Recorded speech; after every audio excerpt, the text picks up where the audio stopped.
One. Hello and welcome to another magnificent day at the agency. I'm your magnanimous host, Agent Q, and with me today, our co-host, Yuki. Hi, Yuki Days.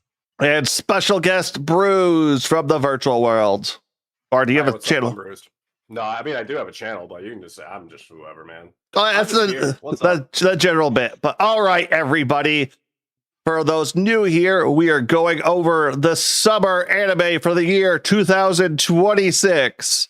Now, to start off with, this is not a full review on what the quality of the show is or how good the shows are. We are here at the start of the season to get a good feel on what you should be watching or putting your time to as an individual and things you like. Now, that being said, we have a special a panel here of people with different tastes and styles. As your main host, I am a massive fan of your mecha and your Shonen boys. Let me see you scream for the stars and punch God in the face. Things I tend to bounce away from tend to be your more slice of life, down to earth stuff and more modern day settings. I kind of like my entertainment to not be the real world as much as I can, at least. Meanwhile, I am very much into, of course, our shared interest of like fantasy isekai trash, as well as I tend to cover more of the like romancy, slice of lifey kind of modern day setting stuff for us. I bounce very, very hard, typically off of anything sports related or like modern day military kind of stuff. I eat that up. Oh, you also just like villainous stuff too, which I will be covering all. Oh, I forgot to cover one of those. God damn it. All right, and special guest. P for Gore. Yeah, what's up? Yeah, I'm a more modern shonen kind of guy, I would say. Like, I really, as much as I loved watching Bleach and all those kinds of shows back when they first aired, if I try to go back and watch that now, I'd like lose my mind on the pacing of that stuff. So the more modern shonens is my type of speed. Also slice of life stuff. Genuinely, I love cozy stuff. Little cozy slice of life type bits, all that kind of stuff. I don't care the setting, I don't care. I like that stuff. It's cozy, it's fun. I don't really care about isekais.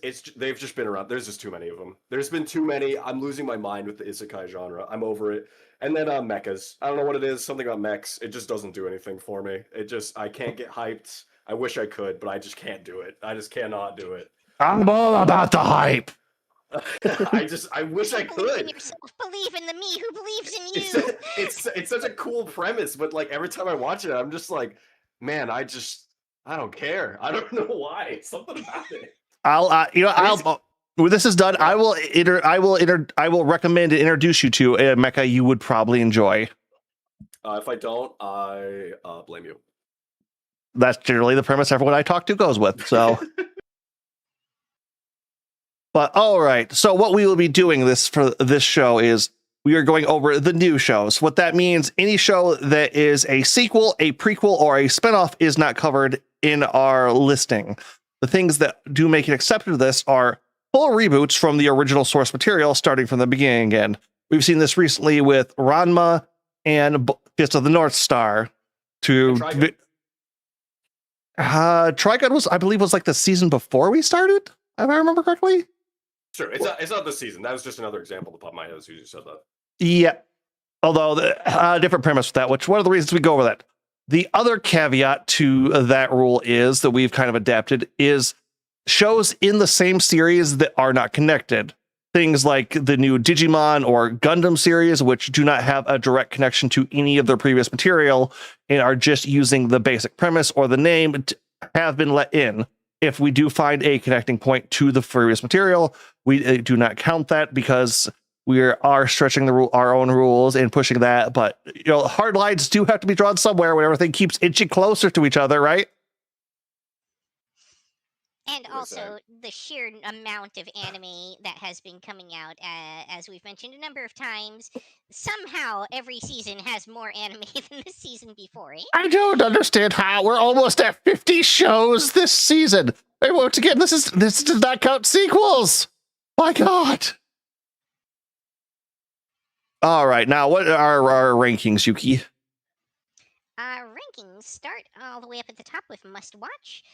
These are shows that are probably going to be candidates for S tier, if we're being honest. It's the kind of show that has a ton of buzz about it. Is really high quality. Is the sort of thing that will probably catch people from even outside their usual genre. And we just recommend that pretty much everybody give this a shot, unless it's just like horribly outside of what you enjoy. Yeah. Then we've got 1, 2, and 3 episode. It's important to understand that these are not at all like rankings of quality. These are the number of episodes that we think you need to watch of the show to get a fair understanding of what the show is about, and catch any like major plot twists or anything like that, which will be critical to getting a feel for the actual show. As opposed to maybe a fake out that they started with or something like that. And then finally, we have the skip category. Shows that go into skip are things that we cannot, by any means, recommend to our audience. If something is going in the skip show, it is very likely outright offensive to the senses and or sensibilities. These may be shows that have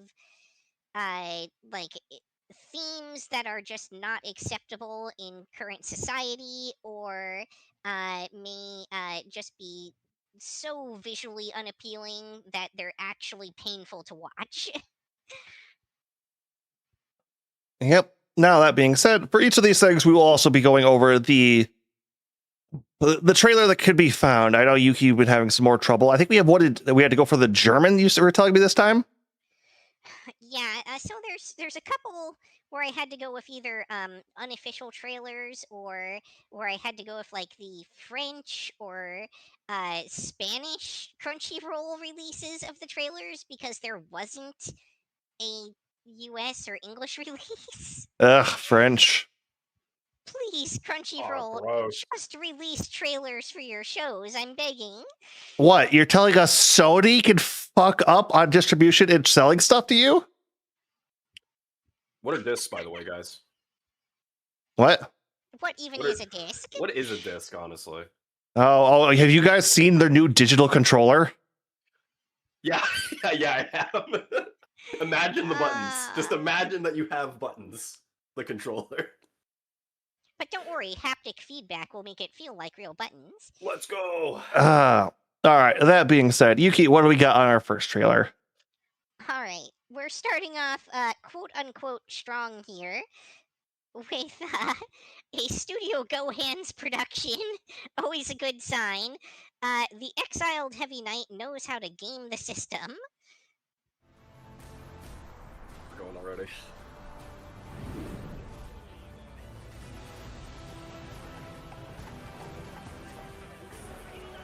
Is that a frame rate issue on my side, or is that just the video? I can't see your side, so I can't say for sure. Is it But I looking? think it's probably on your end. Well, it's not like bad. It's just this looks a little chunky. There were It's not some. looking jumpy on my side. Nah, I was gonna say there were maybe a few frames that looked a little bit like it, but for the most part, no, it looks fine. I mean, I guess the background rotating looks a little choppy here and there. Okay. Yeah. I think that might be it. I think I'm just being overly sensitive to. Graphics don't get me. Frame rate does. Money.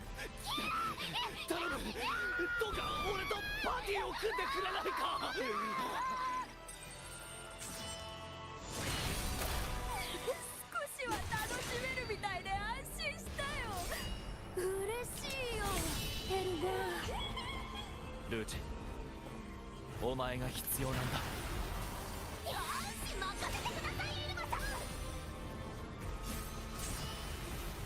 頼むぞルーチ。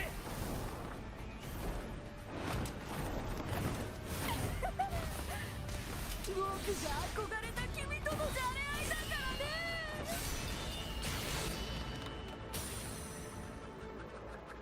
大切なんだ。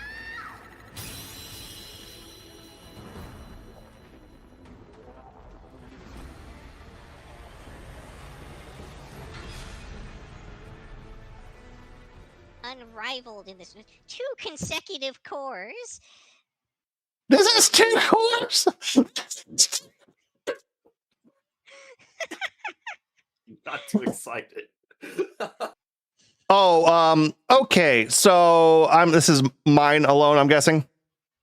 I did watch the first episode of this, so I can weigh in a little bit. Yeah, because all right. So first thing out of the gate that everyone's going to notice is this is the studio that's known for the bad CGI. I don't mean like the Baki CGI. I don't mean like the Uncanny Valley CGI. I mean like, oh, we do extraordinary sweeping sweeps with CGI 3D models that look like they should generally be on a PS3. Like I'll give them, they're both PS2 levels. Like they're like around PS3 levels. It's 2.5. Yeah. But for this show, I will say, model-wise, everything's a lot better than they normally have it. The problem being, the hair looks like it's been animated by goddamn AI. Like their hair has so much movement going on, or something. I don't know what the hell they were going on with this show. But once again, they're back with. It really feels like one of those things where like they just don't know where to devote their resources. Like they have maybe a really overly enthusiastic director or something like that, but they don't have a team that has the skill to bring the vision to life, and they end up with just a complete mess. Yeah, but all right. Besides the weirdly, it's not like it's not animated badly. It's just overly animated to the point it's not good. It is animated badly, just not in the usual way. I don't know. It has a lot of animation for whatever it does. But that being said, Yes, it does. we have classic isekai plot of getting born in a fantasy world, getting a class as a tank or a healer, and finding out everybody hates it. Let's go. The fact that this is a genre. It's no, it is. We cover at least like 4 or 5 of these a year. This is a genre. This is a whole subgenre, and I hate it. I as an MMO player, an online player, I hate. Nobody dislikes the tank. Nobody dislikes the healer. Well, I don't know about that. If anybody gets blamed for literally anything in MMOs, it's the tank or the healer. All right, DPS are perfect. So No. Okay, I would like to say. let me rephrase that. When you're forming a party, nobody says, "Oh, fuck tanks and healers. We don't want none of those in here." No one has ever said that when forming a party that wasn't kicked shortly afterwards. All right. So points positive on this show. While it is discriminating against a tank class, it's not discriminating against tanks in general. So we do have that if you're kind of looking for the power fantasy or the way the systems are set up. The other things that I will say were notable is there isn't a harem aspect to this either. there is I don't want to say like love interest because there is practically nothing from him. The main character is, I need my better build. I need to grind. I need my levels. I need to get stronger. Let's go, go, go. Oh, it's all the overkill. time. I got it. Kind of, but he also likes to challenge things that he really shouldn't be. But that being said, The Exiled Heavy Knight Knows How to Game the System is a one and done episode. You know exactly what you're getting into, exactly what it's going to feel like, and except for the cute jester girl, which I could take more cute clown girls. I'm kind of discovered like that. I was literally about to say, are you clown girl build? And yep, found out immediately. Hey, you gotta love that Clussy. I personally would say this one is almost a borderline skip, but it's like bad in a way that makes it a good hate watch almost, I guess. Like, The story is fun and good for Isekai Trash. It's just the animation's really bad. And as we've established before on these streams, I still think Beast Wars looks good. yeah, now that said, if it does turn out that this is actually AI generated, it's going to go hard into the skip category for me in the end of year. Yeah, AAA production. Like, this is like, while the studio's known for being laughed at a lot, this studio has been around for probably at least a decade, if not longer at this point. They have a veteran team of CGI animators and have steadily improved as each show comes out. Well, yeah, And in a they didn't start off as sequence veterans. They had style. never touched it beforehand, I think. This is all Oh, just learning. trust me. Their first couple shows are notorious for being the worst CGI shows ever made in modern era. And also among the worst anime ever made. Nice. Yeah. I don't know, Baki takes that from me all the time, so it's gonna be hard. Oh, no, they are objectively worse than Baki. Well, let me put it this way. Even with how Baki ruined a classic show, they are still worse than Baki. They make Berserk 2016 look good sometimes. that is very impressive. Yeah, no, Bruce, you are going to see the depths of the trash pits. You've never delved to the bottom before like we have. But Oh, I love dumpster diving. Let's go. All right, next up we have Black Torch.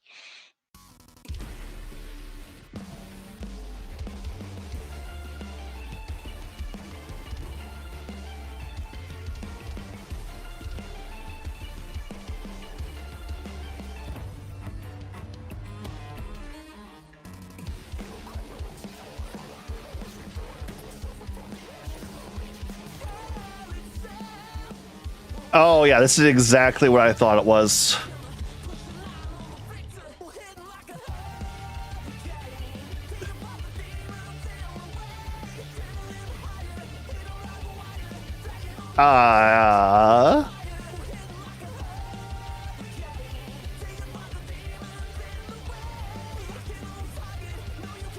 Are you still getting that choppy frame rate, by the way?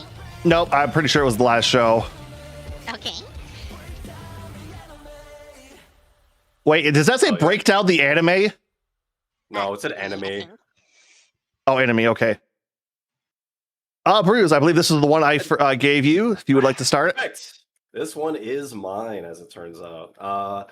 Yeah, this is oh man, I don't even know how to classify this if I'm gonna be so real. It's weird. I was talking before stream. This gives me such big God of High School kind of vibes where I can't tell you everything that's happening in the show, and I feel like there are gonna be some really weird twists that just wind up showing up for no reason, or that they're gonna skip over something and all of a sudden it's just gonna be like an expected knowledge of you somehow. Like it feels very, very bizarre, honestly. Okay, there's a point I wanted to talk about that really quick because when I started watching this, I immediately recognized this. This is a mid 2000s, adult, not adult shonen. It's not a seinen or what the heck you want to call that. But this is Seinen. seinen. It's it's a older shonen type. The shows like this were a dime a dozen back in the day. This is Tenjin Toppa, or it's because it's all that I'm an older high school person and I'm going to be fighting this guy out. It's kind of, the big three back in the day kind of killed this genre, and it's slowly been cropping back up here and there. So it will be interesting to see what it does in that. It's Code Lyoko. That's the only thing that I got for it. It's Code Lyoko. Yeah, I don't know. It's very weird. The characters I feel like are pretty standard, pretty bog standard. Honestly, you got your like cocky, arrogant, strong guy who is taught by a farmer guy. We realistically, you know, I can tell you right now, it's a 3-episoder because they still haven't even finished really like telling you who all of the characters are. They're still giving us introductions. We're still figuring things out about this. It's like it's very strange where it feels like they're just kind of like jumping. They're just like jumping around from like a fight scene, which feels very shonen-y in the sense that everybody just teleports behind the other person and then does a big attack, and then whether they live or die is kind of the extent of the fight. Is a lot of it. And then there's also, of course, the very strong female chick in the group, which is fine. I like those kinds of characters, but they have very specifically designed her in a way where it's like, I'm the strong female. Don't ever call me like, basically, don't call me a Woman. you know, consider me strong. Yeah, don't call me a woman. Don't be that way, you little shit. And then proceeds to immediately get hit with the most jiggle physics I've ever seen in my entire life. And like also has to get rescued by the guys multiple times after she like introduces herself as that. So I was just like, what do you actually want with this character? This is throwing me off. So yeah, I don't know. It's gonna be it's gonna be a weird one. It's gonna be weird. It's the old pre Sakura kind of style character for female lead. Now, what the premise of the show is, you're following a delinquent who's trained as a ninja who gets possessed by a demon cat consensually, and now is recruited. Actually, not consensually, but yes. And then he was recruited by an agency to fight the monsters. Realistically, but not yokai. Yeah. What did they call them? Because it's something weird in this. Mononoke is like what? There's something similar to that. Okay. Mononoke? I don't remember. Yep. Mononoke? Mononoke is like, yeah, okay. That being said, yeah, I don't think a 3. Okay, here's the thing. It's like I can tell exactly how this show format's going to go. We're not going to get answers until the last episode. Every episode's going to be more questions. Maybe something gets answered, but opens up 3 more questions, and then a fight scene. This is old shonen. This is old shonen. It feels that way. Like this wants to be. This is going to be either wrap everything up real quick at the end or 40, 50 episodes. So yeah, I want to. I would say at most, I would say 2 episodes. I don't think a 1-episoder would be true to it because there is a lot of just like they introduce like the character and sort of a premise, and then episode 2 they actually answer some of the questions of what the hell is happening. So I'd say at most 2 episodes. Okay, I can agree with that one. All right. Moving along then. Next up we have Sparks of Tomorrow. Spark it up. This was one of the ones I was watching this morning to get up. Glad you got it up this morning. I get up every morning. Every day I wake up. Every day I'm forced to regain consciousness. Damn it. 今日は何か作る。修理仕事も少ないしな。極楽でも作るか。お母さんに会えた気がして嬉しかったです。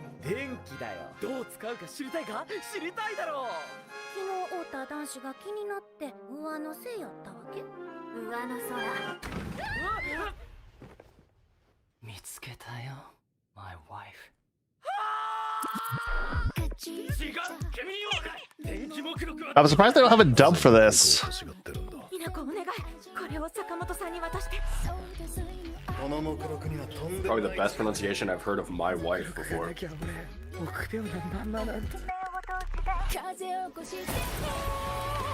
君の電気など所詮この程度だ。彼とは比較にもならないね。俺が作ったものなんてあいつの作るものに比べたら。うちが信じます。行きましょう。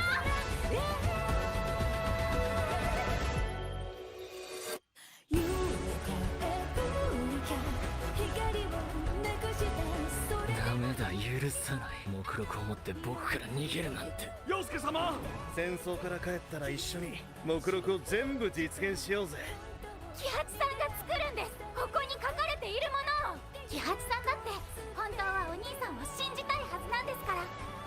お前は何があっても新しい時代を作り出せるやつなんだから。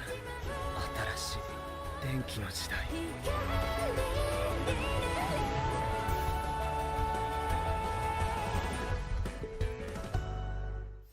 目録の本当の秘密を知っているのは僕と君だけのはずだ。清六。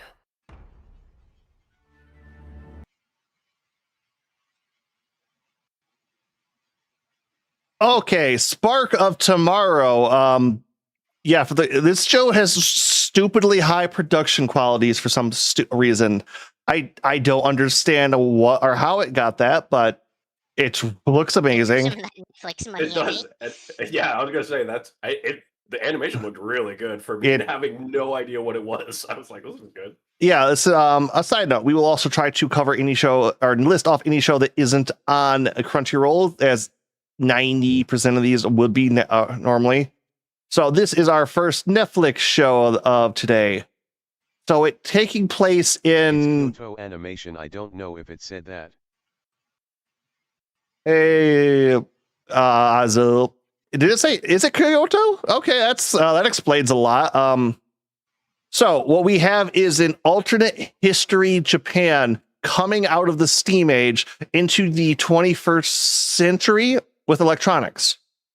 And the main premise of the show is revolving around family members, friends of an inventor who has died but left his work, the 20th Century Electronics Catalog, a list of high-end inventions and concepts to bring Japan out of the Steam Age and into the Electrical Age.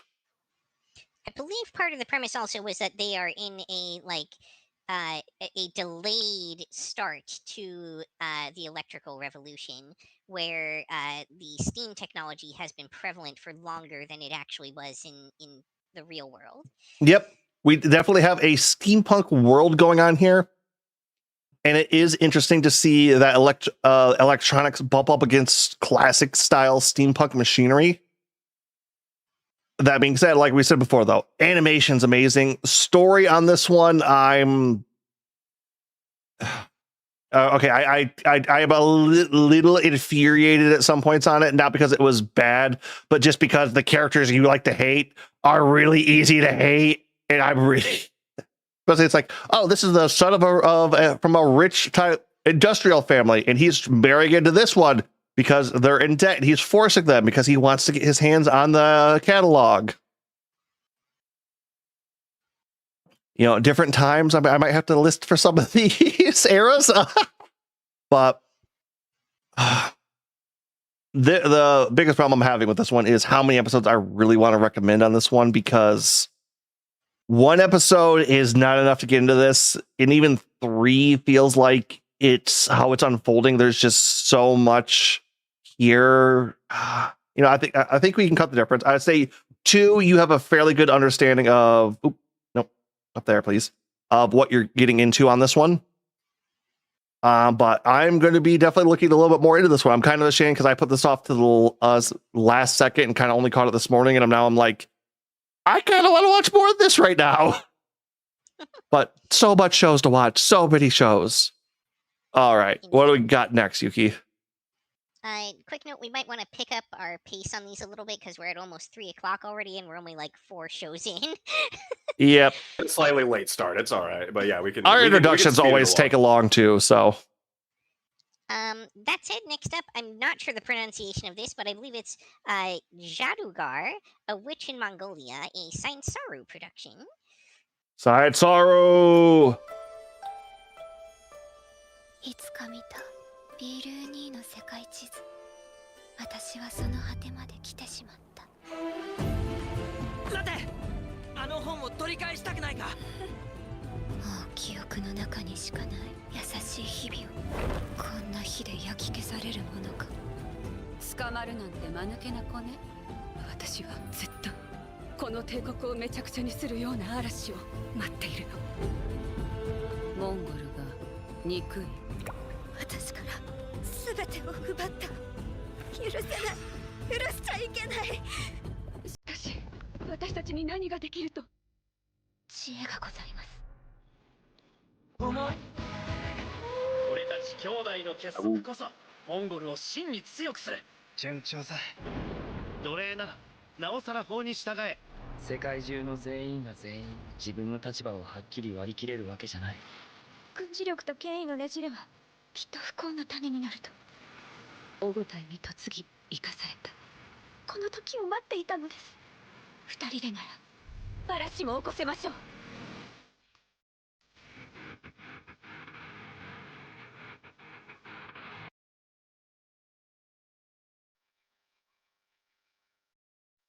All right, then. Animation's kind of cute. The anime Science Saru has gone out of their way and done some really amazing stuff. Like that is a studio that is now on my anytime they do something, I want to know what's going on there. That being said, that's another one. Sorry. I was gonna say- I'm interested in the show mainly because of that. Like, I know Science Saru has really high quality, but at the same time, this visual style and character design style is definitely not my thing. Yep. A little piece of me is wondering if they're going for more of a art style that represents the area and the time period they're kind of being in. Because Is my understanding, yeah. Yep, definitely got that vibe, definitely got that feel. That being said, a little bit warnings on this one. This wants to be a much more grounded, realistic era piece. So you will see some darker things in that one. The first couple episodes kind of deal with slavery and other stuff like that right away. Not in the, isekai, I'm just going to free it. No, this is like, we're going to talk about actually what this is like and like what you do and why you buy it. It's like, this is going to get a very detailed. That being said, this is, I don't want to say it's like an instructional or a learning show, but there are a lot of things in this show that are very slow paced, technical. This is a drama historical piece. This is there with kind of like samurai or Vikings or something like that. This is there to get you in the shoes of a woman in the, I probably should, I need to make a list of like when some of these shows are going to be like when I talk about them in their era. And it's Science Saru. The animation's top tier. The storyboarding's good. The only thing I can say is it's a little bit slower paced, it's a little bit slower feeling to it, but there is a lot of good emotional stuff. There's a lot of good storytelling here.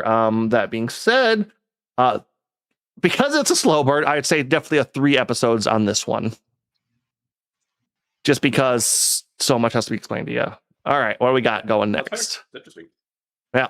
Next up, we have Young Ladies Don't Play Fighting Games. Yep. Also, Bruce, as a guest, if there's anything you're curious about, make sure to ask. That's the biggest thing if you don't catch the shows, too. Yeah. No, I mean, I'm just listening to what you guys got so far. Yeah. Oh, no, more along the lines of like, if there's something like, oh, but what about this or this? And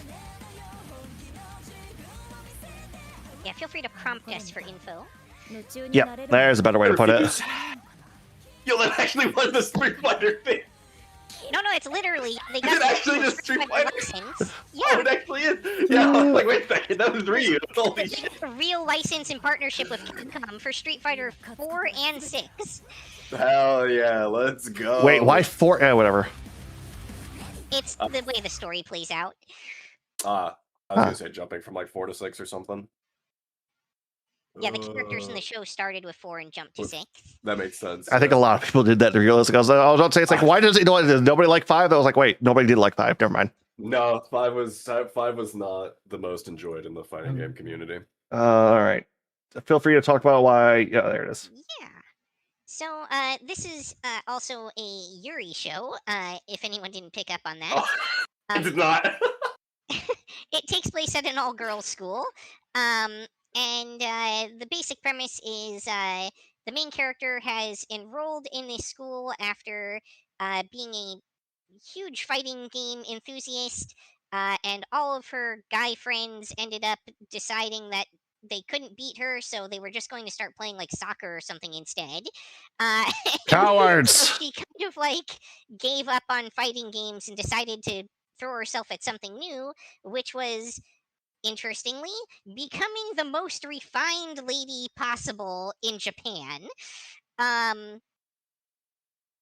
So she finds herself enrolled at this school that does not allow games, and ends up hooking up with a couple other girls who are also into Street Fighter coincidentally, and they form kind of a secret club where they make a little fort out of a bunk bed at night and play fighting games all night long.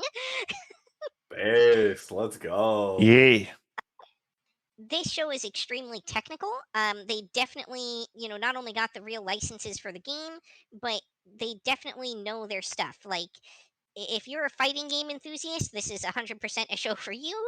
And if you're the kind of Yuri enthusiast who can enjoy a Yuri show that probably isn't going to actually have any kissing or anything like that, and is That's such an going to be insane crossover riddled to with say. like all girls school tropes, then this would also be the anime for you. And you're into something really highly specific if you're looking for that blend, but boy, do we have you this season. You'd be surprised how often we find shows like that. It's so funny. The very specific, if you're into Yuri, and also if you happen to love fighting games, then boy, do we have a show for you. I mean, honestly, if you're into either of those things, it'll be the show for you. But if you're into both of them, man, is this going to be your obsession. The show itself is very high quality too. It's not just the fighting game portions. The animation's all very pretty. Character designs are great. I think honestly, you probably just need the one episode to really get a feel for this show. That figures. All right, then.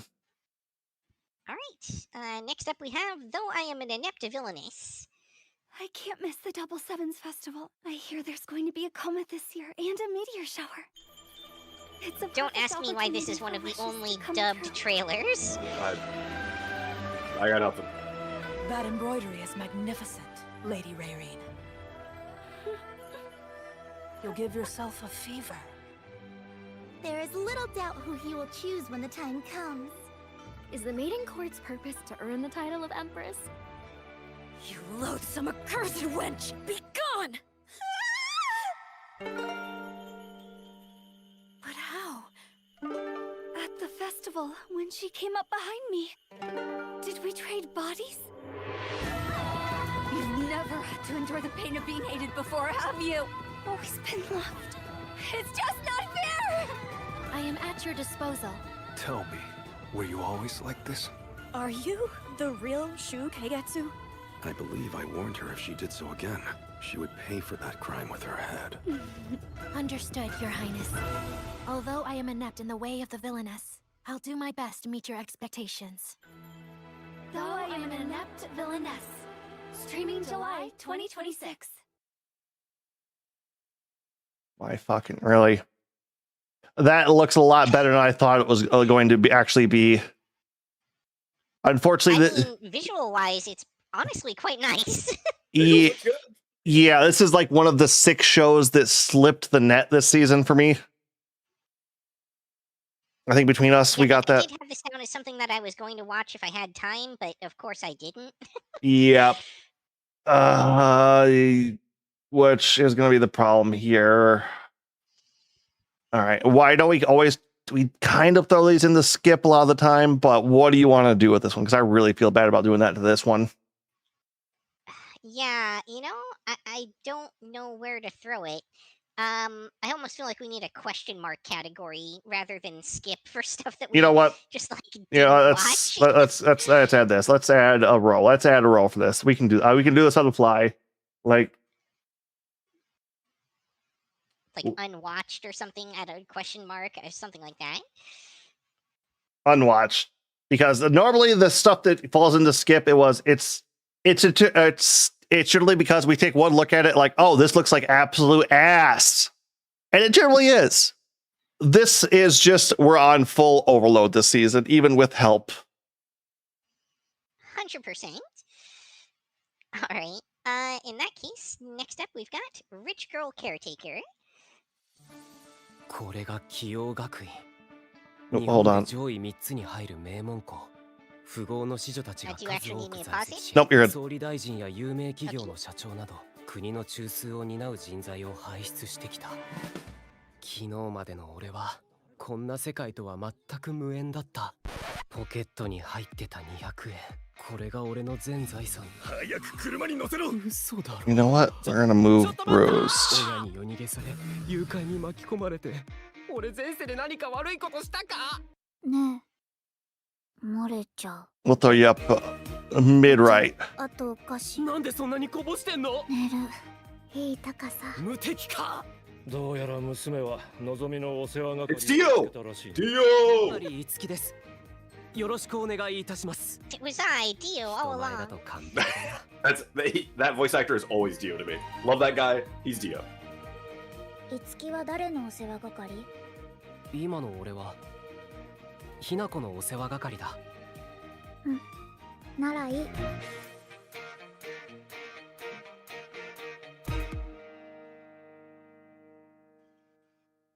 It's me, your boy. I've been watching Rich Girl Caretaker. That's right. Watched a bit of it too. Did you? If you've, sounds like you might have watched more than I have. I'll let you take the lead on this one. Yeah, I watched all three of it. Actually, I didn't get to watch the last 2 episodes, but yeah, I got to watch all of it. I surprisingly actually really like the show. I think this is probably one of the ones that I got. This is probably this one actually might be my favorite, honestly. It's just a good like little rom-com type of show. The whole premise of it, as you saw in the trailer there, is very much so guy's parents skipped out on him because they're like gambling addicts and cheap, and then he Stole all happened to his come money. yeah, stole all of his money too.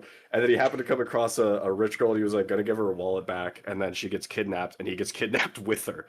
And then she winds up liking him a lot and becomes her caretaker, and then lives in like her mansion and stuff, and she's giga rich. And then it's just kind of like his adventures being a guy just trying to make it through the rich and popular kids school. But it's had some pretty good rom-com vibes to it. It definitely, the longer the show goes on, the more I'm like, oh, this is going to turn into a harem, isn't it? Like, in a way, it's leaning sure. harem-y, but I mean, just the opening theme song it tells you it's going to be. yeah, it very much so fits that vibe. But I've still enjoyed it, honestly. It's been a while since I've watched any of those kinds of shows, so for me, this is a one-episoder. Like, you know what you're getting into in episode 1. They explain the premise right away.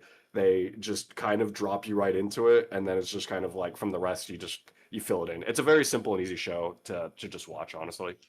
Yeah, and I'm not sure if I should say I give it credit for this or not, but this is the kind of show where you will expect that nothing's actually going to develop between the 2 main characters, literally under threat of death or bodily dismemberment.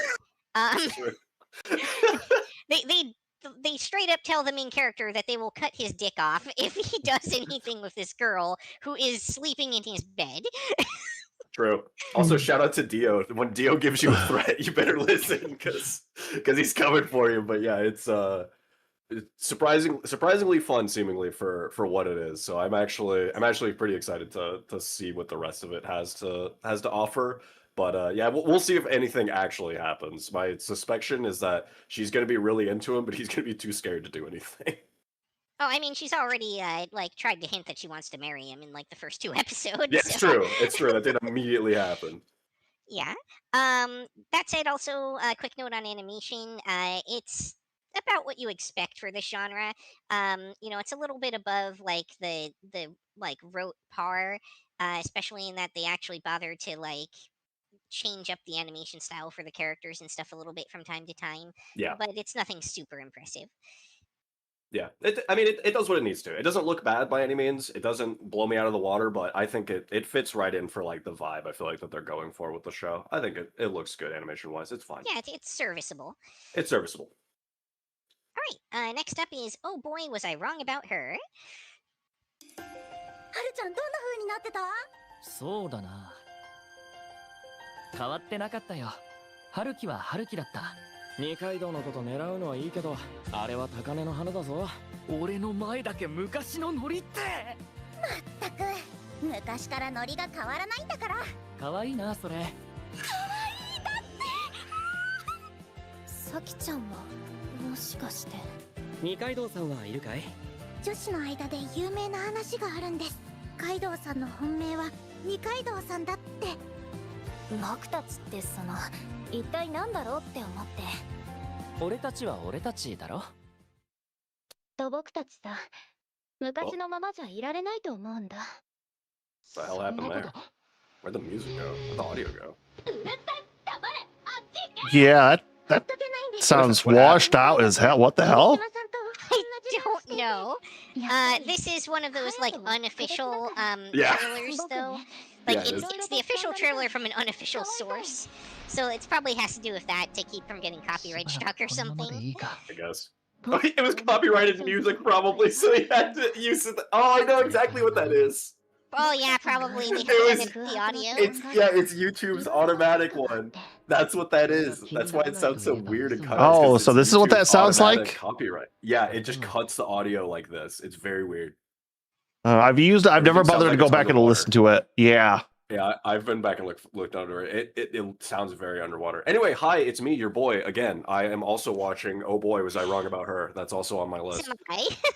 But I'll let you take the lead. You've also been watching.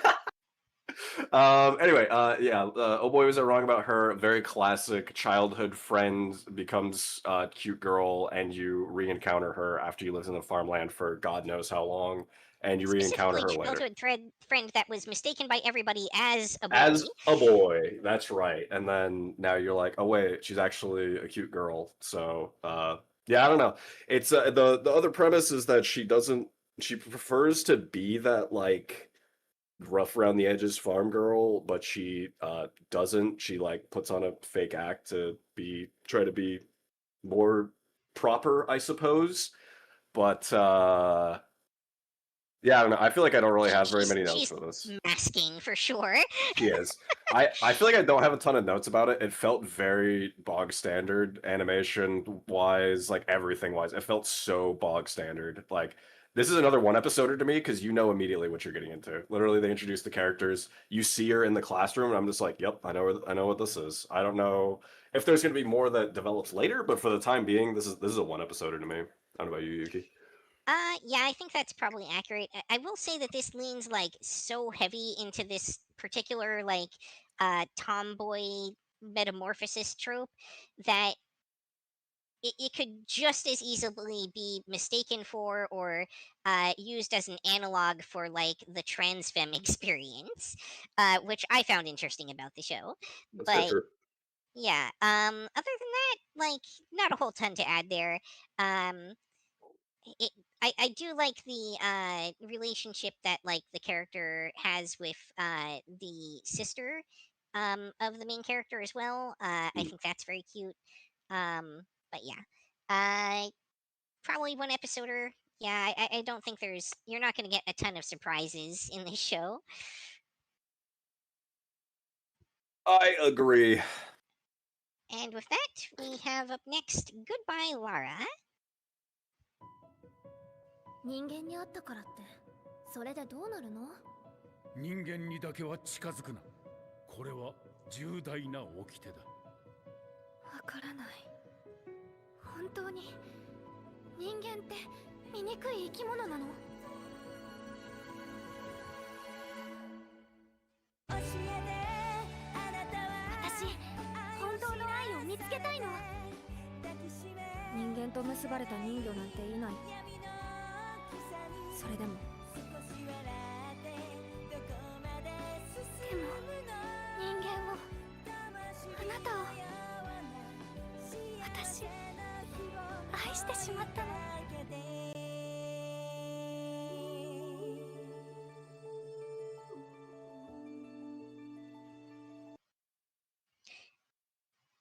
All right, did anyone actually watch this? Yep, no, this one was mine. So what we have is a Japanese retelling and / sequel to The Little Mermaid, as in the original book, not the Disney show movie. Which, first off, I want to say, by God, the animation on this is absolutely that.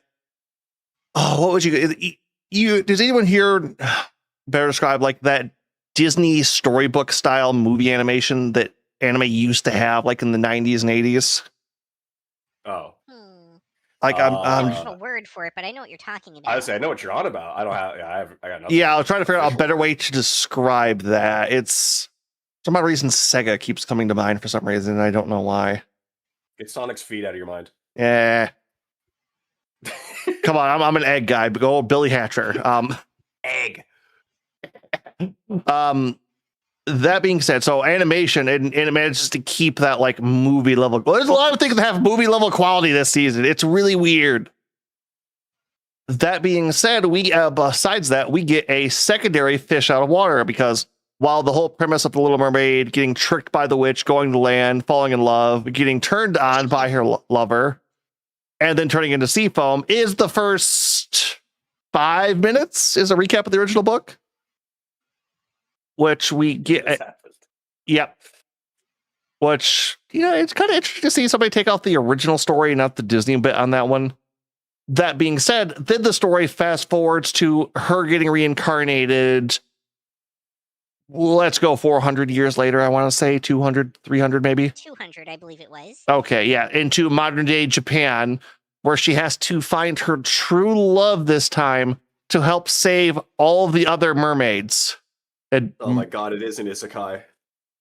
yeah, well, it's a Well, strictly speaking, The Little Mermaid is an isekai to begin with. I've never thought of the Little Mermaid as isekai slop. I can't believe it. My whole premise has been turned upside down. or you can count it what it's what people originally called it, a fish out of water story. Yeah, it's the fish out of water. Oh my god. That being said, you were telling me this was a lot of this is a heavy Yuri themed show. You were trying to tell me what some people were saying it wasn't.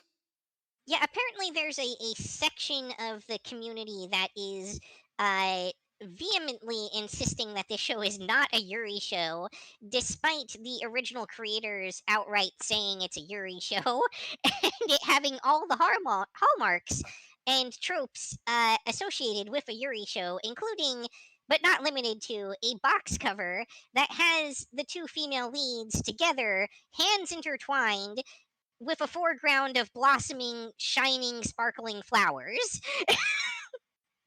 That It's doesn't more sound like Yuri one. than if they were actually having sex. They were just roommates, bro. Don't get it twisted. I mean, I think they are technically roommates in this too.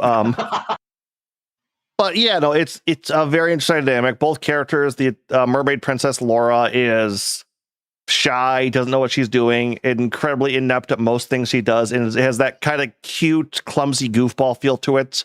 And the other main love interest is the rising star of her school's boxing club. So, You know, girl things.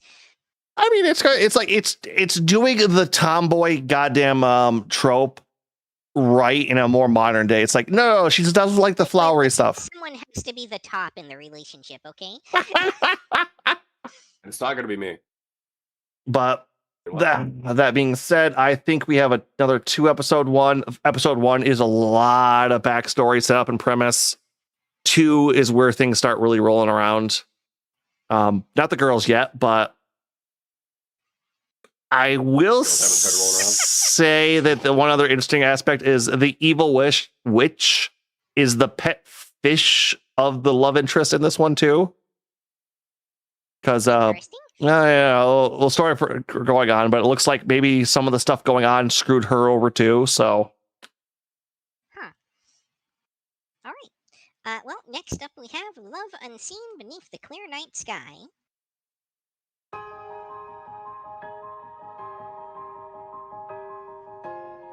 冬月さん目が悪いん？そうなんです。私、目が見えなくて。 no subtitles again? God damn it. Crunchyroll Studios, get on the trailers. Like, Okay, not only... Well, I'll get more into this in a minute, but this is a show that they didn't even bother releasing a Crunchy trailer for. This is a third-party trailer we're watching. Oh, that's funny. God damn it. I love it.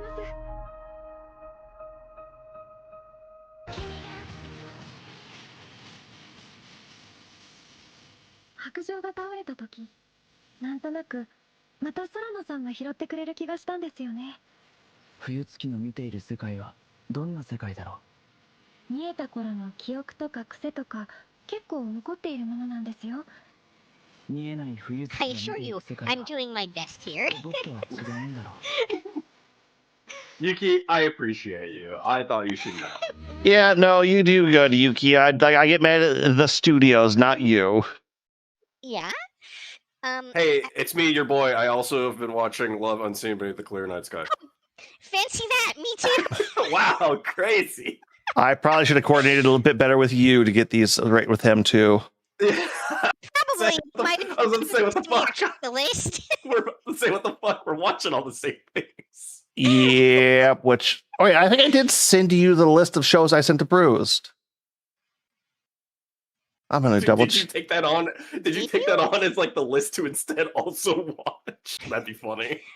I don't know that I ever actually got the list of shows for Bruise. I think I meant to send it and I just never hit enter. God damn it. All right, well, anyway, hey, you and I, we could yap about this a little bit.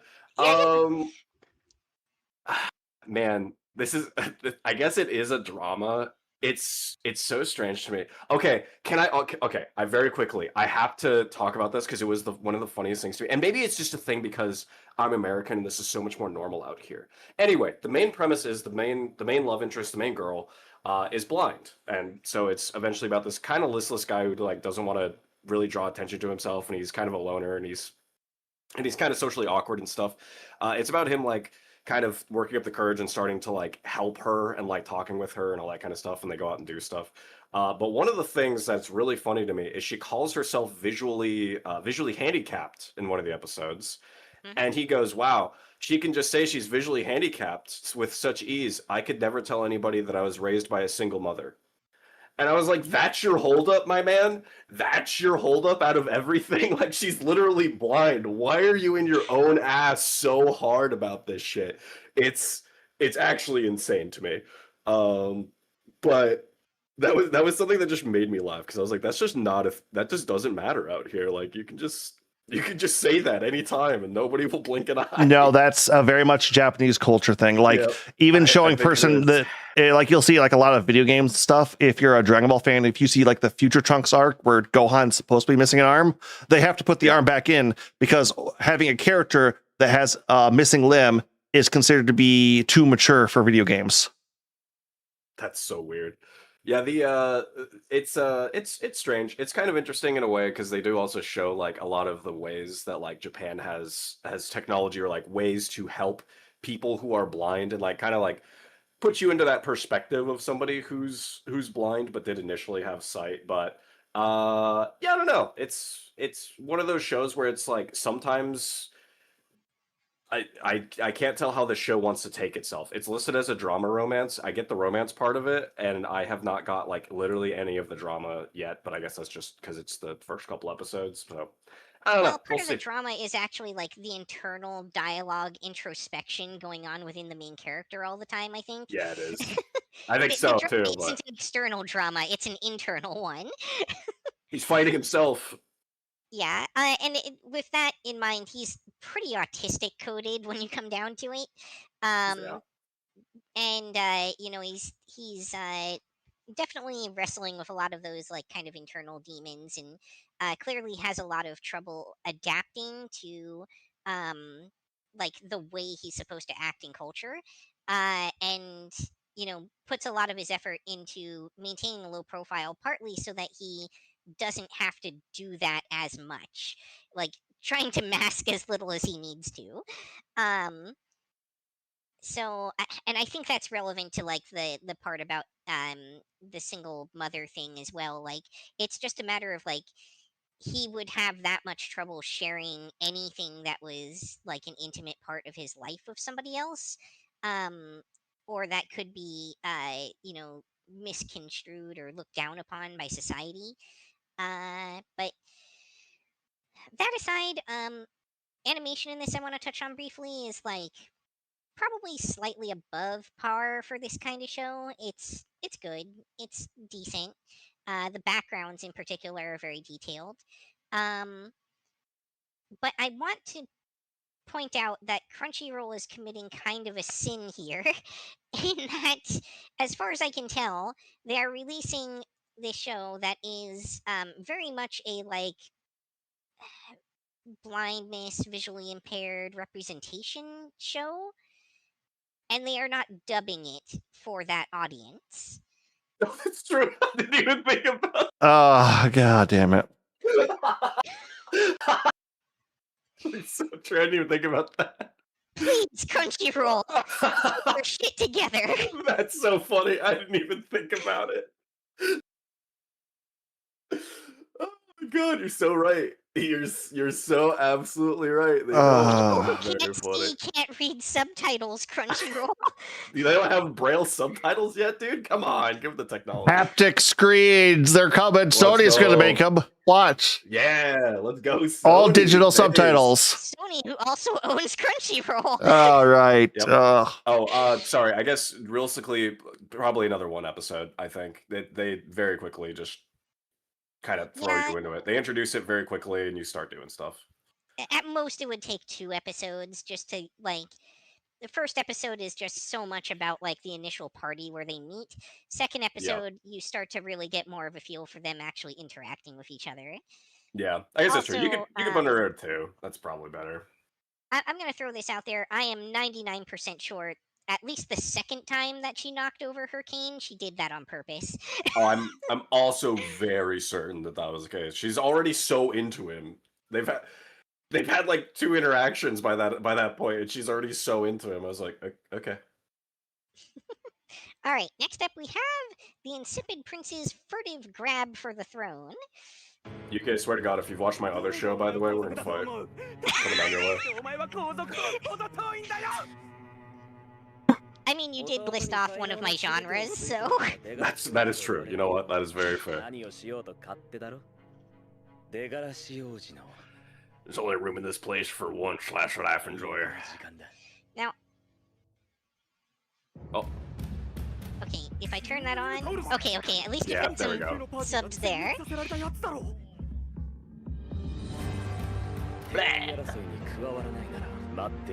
This one's an official Crunchy trailer, by the way. They're very 50-50 about doing it in the closed captions or doing Yeah. it out and about, I've noticed. My literal mask of incompetence. Oh. 最強出がらし王子の暗躍帝位争い2026年7月放送か Alright, this one I did cover. I'm not sure. I'm guessing you probably did too, Agent. I got a bit of it. I didn't get. I think I got to episode 2, and I don't remember. Honestly, I do not remember much of it. I'm pretty much caught up on this one. So this one is, I don't think, actually an isekai. Yeah, I was gonna try to remember that. It's like, wait, was this an isekai? It should be an isekai, but it's not technically. Instead, the main character is super overpowered because his grandfather's disembodied spirit, who is still researching the ancient magic that tore his soul from his body, taught him how to use illegal ancient magic. Nice. It was made illegal because of what happened to his grandfather. Okay, I missed that. Yeah, I was watching this brain dead at the time. That's so I don't remember too much of it, and it just could not grab me.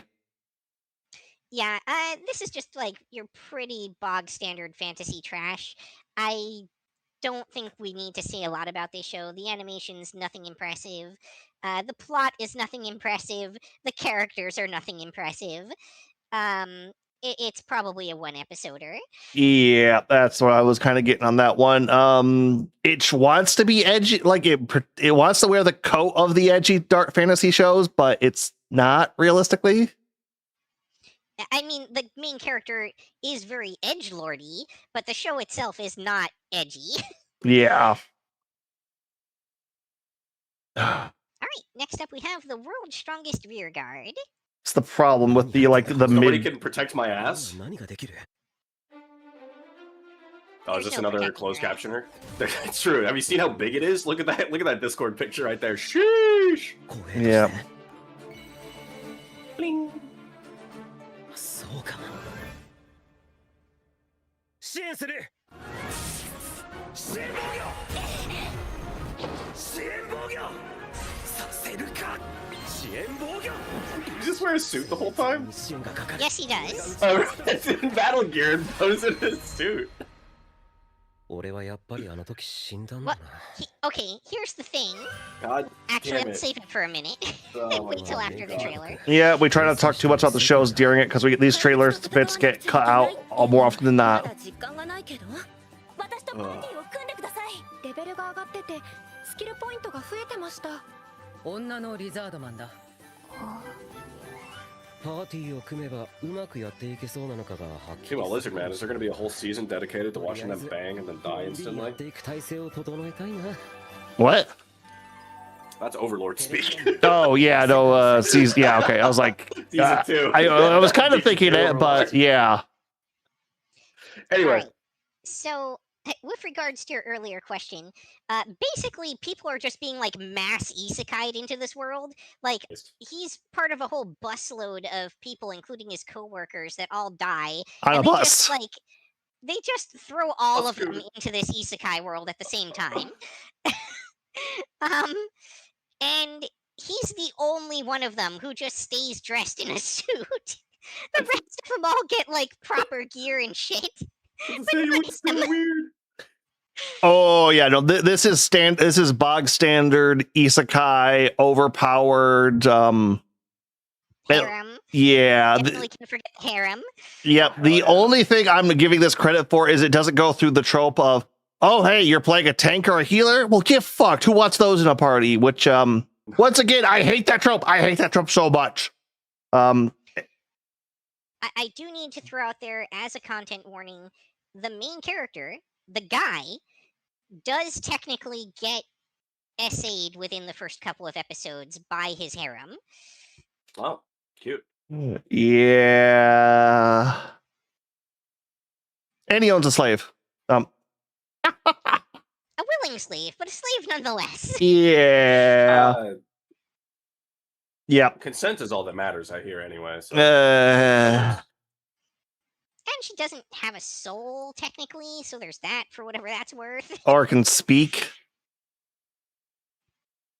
Doesn't sound like much of anything. Then it just sounds like you have a golem. That's like saying a necromancer is a slave owner. Well, she's horny, but Oh, Oh, okay. very.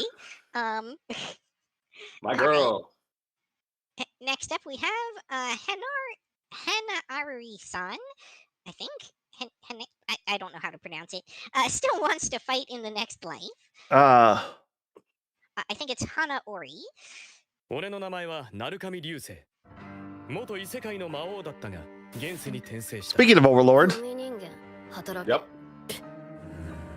今は女子校の教師として This 働い is てい more, る it's reversed. It's been the fact that he It's used to reverse be. Overlord. Yeah. 生きていくはずだったのだが this is more Devil is a 魔王 part-timer. スカーレットアイス Oh, I guess that's うちの true. 学校に来たことを Oh, 後 yeah. 悔するのねクラスに元勇者がいて困ってますとんでもねえラブラブ光線出してんな私たちは敵だからね教師と生徒だろ転生してもめんどくさい女だなめんどくさいよな私は勇者魔王を滅ぼすために作り出された兵器なのよだから責任取ってよねこいつはクソ重い女だラブコメレーダーに強い反応ありおいおいお盛んだなこれは現行犯ですわ先生捕まえた先生お願いがこいつデレデレしやがってブイブイブ魔法だとーあなたはどれだけの力を残してるの今の俺は普通の人間だよ雑魚じゃんおいなんつった勇者ミーティアは世界で一番かっこいいって俺だけは知っているよ当然でしょ花織さんは転生しても喧嘩がしたい2026年7月放送スタートうるさい。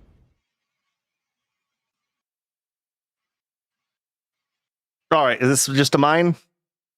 No, I'm pretty caught up on this one too. All right, it's because I'm going to say we have a reverse isekai, roughly, kind of, which, I mean, we're... Roughly, kind of, I guess. Well, okay, so it's the classic hero and dark overlord getting reborn in a modern world, only it turns out it's not a regular modern world. There are magical girls fighting off evil aliens at the same time, too, they later find out. I love the fact that you started that sentence with the classic. That's my favorite classic right there. The subgenre with like one other one, which would be the Well, no, I meant to the fantasy world of hero fighting the evil dark lord, like the world they come from. I see. And there's also recreators. There's a handful of reverse isekai. They aren't like there's more than the more you count in your hands, I think. I can think of about 4 or 5 of them. Yeah. That being said, I'm really loving this. The former demon lord is kind of just a chill guy. He doesn't really want to do much. Like, you know, I did all that. I'm good. Where the He literally just wants to be a neat. he does so bad. Don't we all? Don't we all? Or the hero, on the other hand, is what is that? What is it? Shonen syndrome or? No. Oh, geez, I know what you're talking about. They call it sometimes 8th grade syndrome when they're translating it. Middle schooler syndrome, or whatever the heck it's called. Oh, you're talking about being a chuny. Yeah, chunibyo. Yep. She is that. She is that, and possibly either hates the former overlord so much she's kind of turned it into love, or doesn't realize she's kind of in love with him, because I think that's obvious to everyone, even but her. Although I'm not sure it counts as chunibyo if you actually have the powers that you are fantasizing that you have. Nah, it still counts. It's all the same. Yeah, no, she has that aura to her through it. Even her friends are like, God, the fact that nobody's called her out on that is utterly surprising. It's a mindset, and she's rocking the mindset. Yep. Anything else you gotta say, Yukiana? Animation is okay. I think some of the monsters were some meh CG. But at the very least, the characters are very entertaining. So it's worth checking out for that, even if some of the other elements might not grab you as much. Yep. God, I can't remember when the plot got going. Was that episode 1 or 2? Because I'm liking it, but it's all kind of mushed together. Shows up in episode 1, but I think you have to go at least episode 2 for him to like start as the teaching job, and that's where we start getting most of the rest of the characters showing up and stuff. Oh yeah, that's a thing to note. The Overlord isn't just another high school student; he's the teacher. So your evil Overlord is your homeroom teacher. Hell yeah. Well, and I really do wonder how he managed to go from total neat to high school teacher. He probably had the degree and was just like, I should probably go look for a job. Like, we're forced to assume that's the case, yeah? Yeah, we don't know too much, but yeah, I think a good 2 episodes on this is good. All right, what do we got going next, Yuki? Next up, we have Mebius Dust. It's third party, baby! Woo! 100% third party. Japanese for the Japanese. No, for this one, it's fitting, because I think this is also another mid-season one. Oh. Oh, are we not even covering this one? It's almost a mid-season. Like, this is on, like, episode 6, I think. Oh, we got a couple that are already on episodes, like 5 to 7, yeah? Yeah. One of the other ones I have is really exactly that. Which sucks, because we also did a lot of, there was also some that were, like, only just hitting 3 and 4, too. So it's like...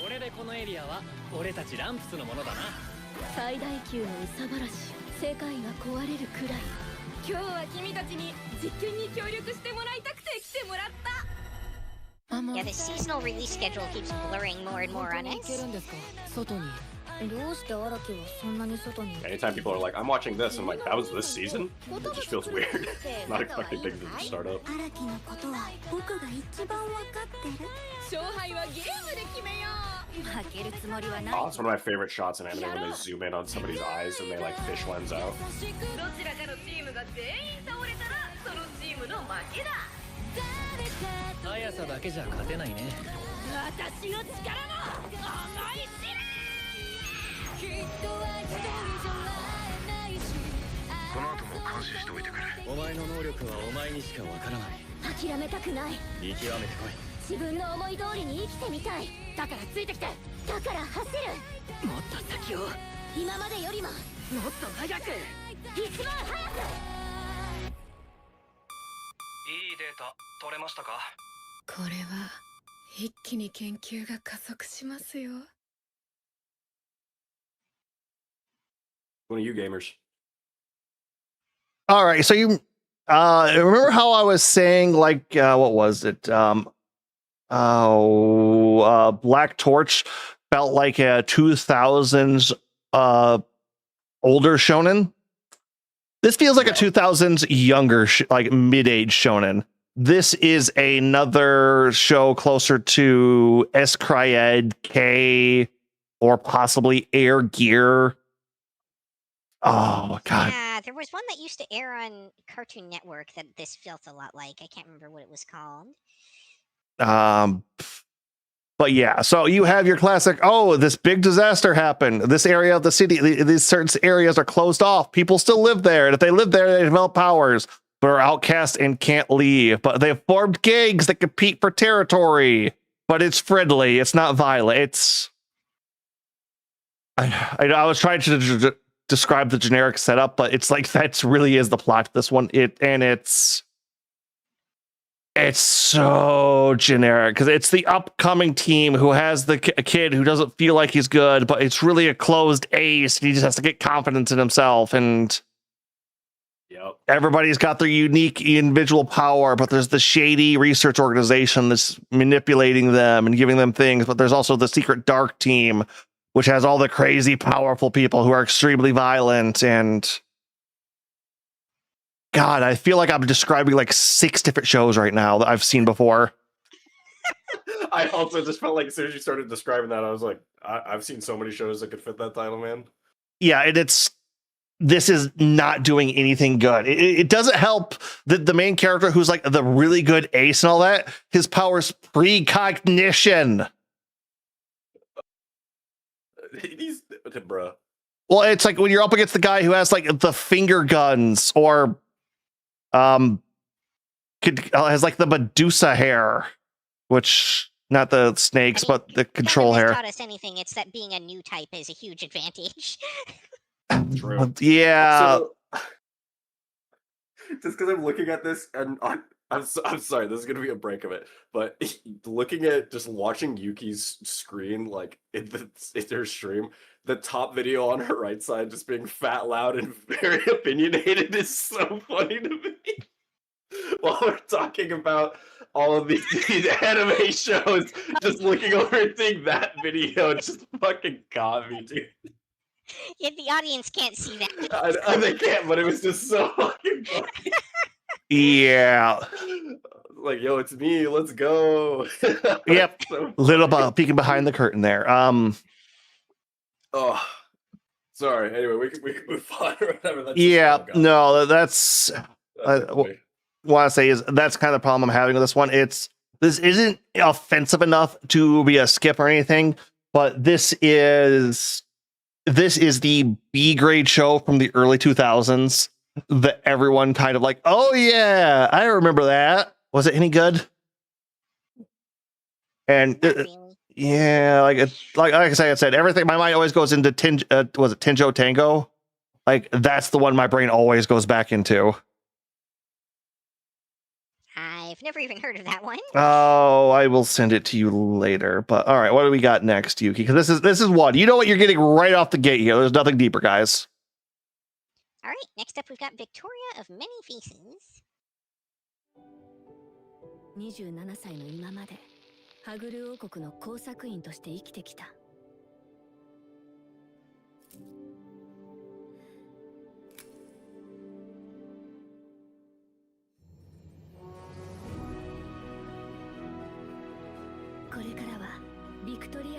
スとして一人で生きていく。誰にも縛られず自由に。 Looks like she only has one face. I don't know. It seems like a lie already. これからはビクトリアって呼んで、ビッキーでもいいわよ。 All right. Well, I'm trying to find this. What one was this again? Victoria of Many Faces. 決して手に入らないと思っていた。ビクトリア。普通の幸せというものを。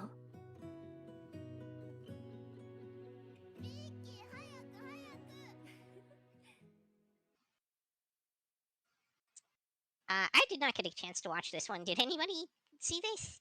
Nope. Unwatched it is. All right.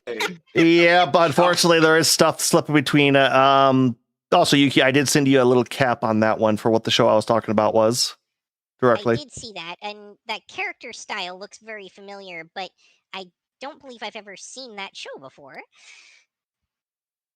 Here, let me send it to Bruce real quick. And for anyone curious, I was going to try to pull this up on something, but the audience can try to remember.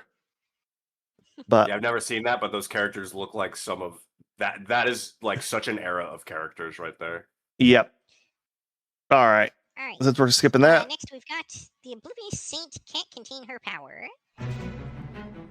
カロリーナ城、この国のためにマルコシアス帝国の第二王子と結婚してほしい。マルコシアス帝国第二王子。彼は血も涙もないと国民から恐れられている。つけられた通りのは戦好きの第二王子。私はエドワード・ルビー・マルティネスだ。よろしく頼む。いいこと。出来損ないのあなたは誰からも愛されないのよ。大丈夫だ。カロリーナはカロリーナだ。出会ってそれほど経っていないけれど、天下は優しい方だ。必ずカロリーナを守ると誓おう。彼の愛が私を変えてくれた。私はもう出来損ないではありません。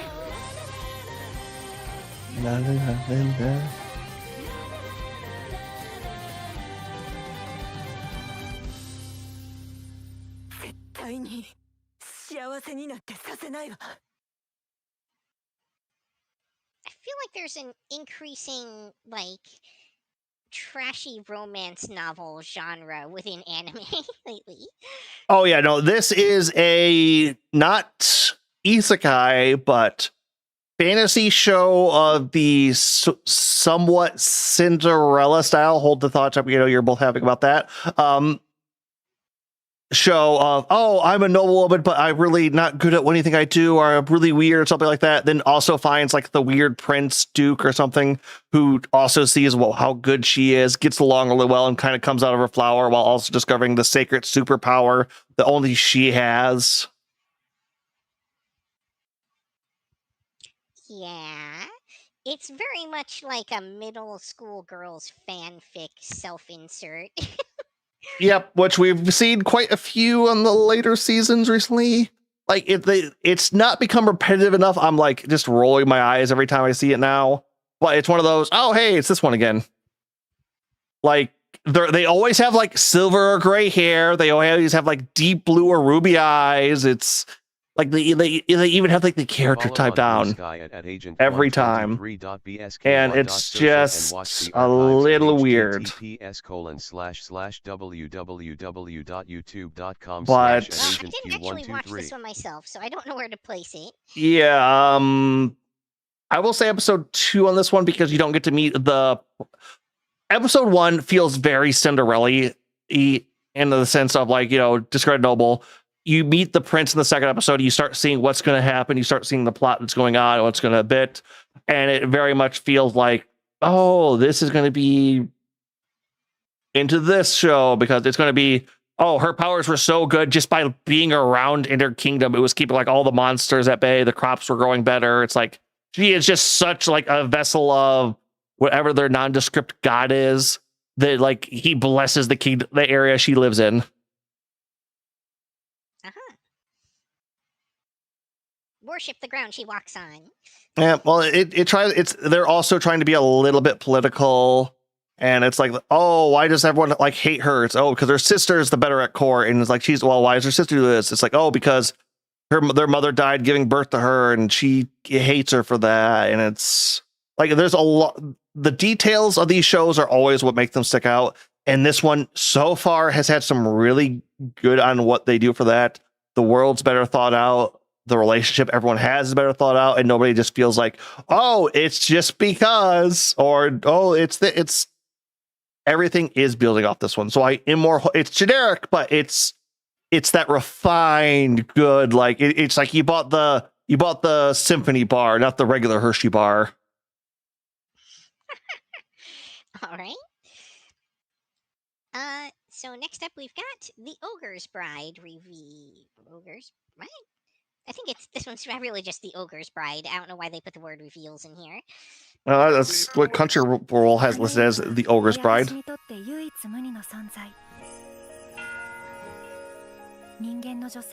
But it is yet another one that Crunchy did not give us an actual trailer for. So classic. And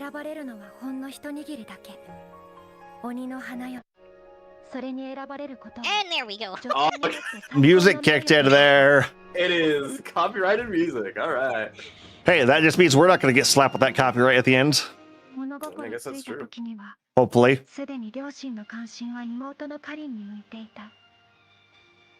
Man, this is just a little off. I don't know if I want to keep using this feature on my videos. It's so funny. Now you're nowhere about how it is. Well, it's the same point. It's like I mainly use it for these trailers too, so that's fair. It depends on like how long the section goes, I feel like. Like if it's for a long period of time, it's worse. So, okay, what I figured out is what they're doing here. It's an AI feature that removes it, right? And so what they're doing is they're AI sampling the voice and what it's saying and reconstructing that with the AI after wiping out the sound entirely. And that's how they're removing the background audio. That's so weird. It's a weird way to do it, but I mean, for what they're doing, for it being automatic like that, it probably makes the most sense. It just sounds weird.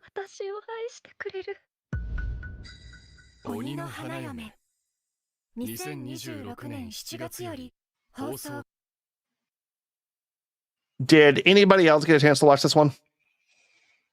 I caught the first episode. Wasn't on my list.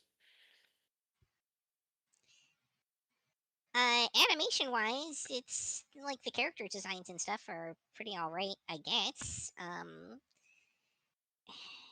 Like you're not going to get a lot of like high fidelity action scenes or anything though.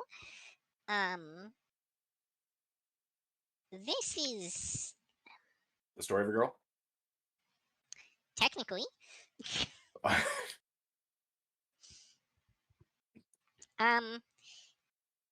don't know. It's a very specific shoujo. I guess it would be shoujo. Because this feels like the obligatory, the innocent girl who gets married into the Yakuza or the demon family or something paranormal. And it's like he has to get used to like a much darker world. I love your face. But also, this is another Cinderella story. Hey, oh, bye. How's it going? Why are there so many? Well, there's at least one more this season. One that actually has like that in the name almost. Really? Yeah. I don't really have a lot to say about this one. It's if you're into the type of show that's driven almost entirely by the Bishi guy saving the main character princess style, then this is your genre. Otherwise, you're probably going to want to give this one a pass. Yep. All right. So are we on one episode then, or is this another two? Did you say? I'll let you decide because I've only seen the first episode. So if there's something I've missed. Oh, I haven't watched this. Like we are going specifically on what you have. Okay. In that case, I think probably one episode will get you there. With this one, if I had to guess, there's probably not any big surprises. All right then. All right. Next up, we have Ushiro no Shomen Kamui-san.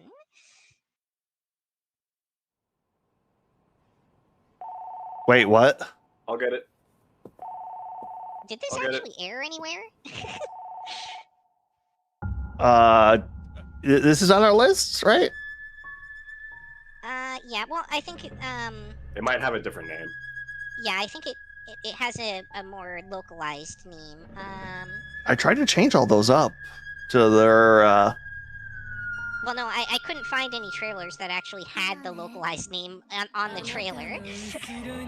That's how hard it was to find a trailer for this. Oh wait, I think I might know what this. Nope, I got no idea what this is. Oh no, it is actually on the list as Ushiro no Shomen Kamui-san. Oh, this should be This should be on the Adult Swim section. 100%. Yeah, I just noticed when I was checking on the list that this is. I looked at the picture. Show. I looked at the picture like for that. I was pulling it up like looking for alternate titles. And I looked it up and I was like, Okay. In that case. Kick that to the back. I'll talk about that later of these. Yeah. All right. Next up, then we've got the Duke's son claims he won't love me yet showers me with adoration. These titles are so fucking long. Congratulations! Welcome to being able to figure out what the light novel adaptation is. Oh yeah, I know. It's always a light novel. This one,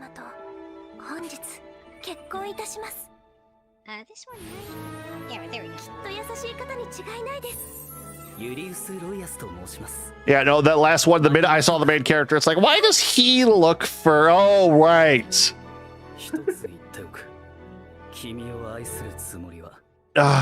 No, we this also has an adaptation of our rules, somewhat because of what's technically airing. Yeah, historically we didn't include Ocean Vale shows. I forgot we were including some of those this time. Yeah, which we'll get to that when we get to that. But all right, I never caught this one. How about you, Yuki? No, not at all. Bruce, was this one of the ones I gave you? Nope. Damn it. Batting 1,000. Got nothing. Hey, we're out of almost 50. We have 3 we've missed so far. Yeah, like I said, I think there's 6 in total. All right, next up we have, I think, our only new High Dive show. No, wait, there's might be one more, the dancing one. But this is a High Dive original. The Forsaken Saintess and her foodie road trip in another world. All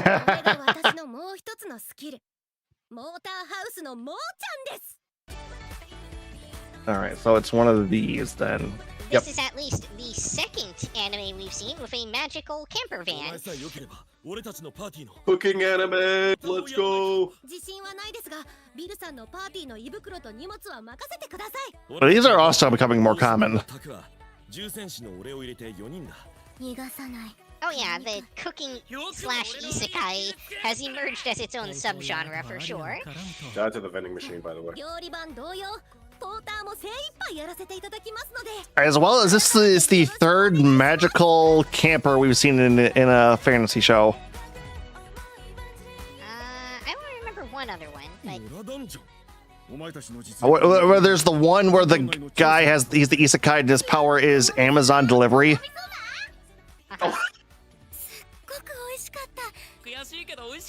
I'm not even joking. They call it like Magazon or something like that. Yep. Yeah, it's classic. テレビアニメ「捨てられ聖女の異世界ご飯旅」隠れスキルでキャンピングカーを召喚しました。2026年7月放送開始。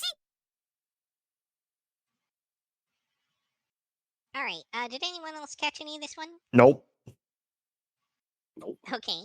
I only caught the first episode so far. I think that's probably all you need to catch to know whether this is going to be the show for you or not. It's honestly above par for this season, though. The animation is pretty decent looking. It's cute, it's cozy, and it doesn't take itself very seriously, so it's easy to forgive all the weird plot inconsistencies and stuff like that. Oh, okay, yeah. And keep that concise.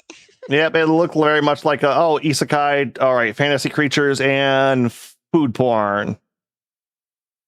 Yep, and I mean they've got an adventuring party. Yay! All right. Oh, but it is one of those things where they accidentally summon two people to the world, and one of them has like the good skills, so the other one immediately gets kicked out and left to like die and fend for herself. Yeah. Anyway, next up we've got Grow Up Show, Sunflower Circus. あそこ人が倒れてる。 This one you don't need the subtitles or closed captioning.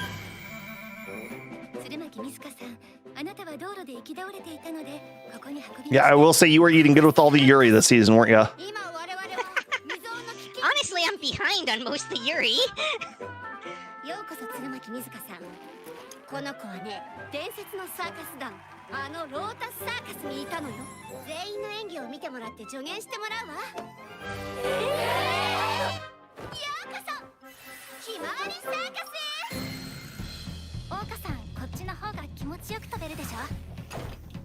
何？今の感覚。本当は人前に出るの怖いんだ。失敗なんか気にすんな。ごめん、また失敗した。お姉ちゃんには私がいるでしょ。サーカスはどこでだってできる。私のエアリアルシルクをトップに。我々は次の公演地に向けて出発する。ご飯のおかわりは一杯までね。現状見るべきところがありません。問題だらけです。もうちょっと言い方を。団のみんなは家族。それでも私は水香と一緒に目指したい。グローアップショーひまわりのサーカス団2026年7月放送開始。 Okay, to start with, I need to be extremely clear about something. The little blonde-haired girl with the top hat is the only adult in this entire cast. Classic.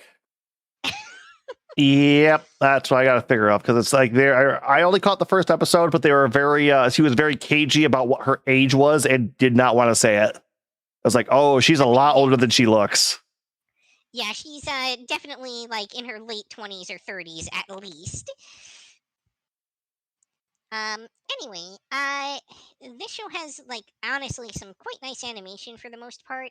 The only gripe I really have on that front is the transition to when they're like on the trapezes, as they tend to switch to 3D CGI models for that, which probably aren't that noticeable to your average viewer.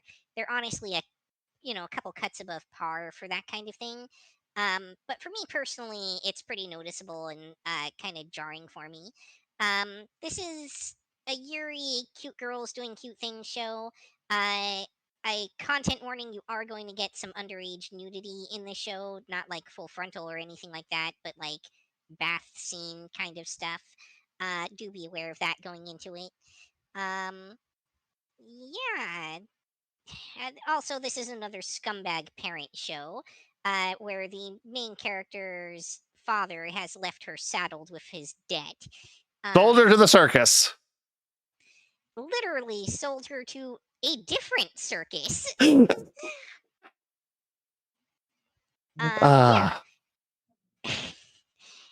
But if a well-animated, cute girls doing cute things, vaguely Yuri show sounds like your thing, this'll be the show for you.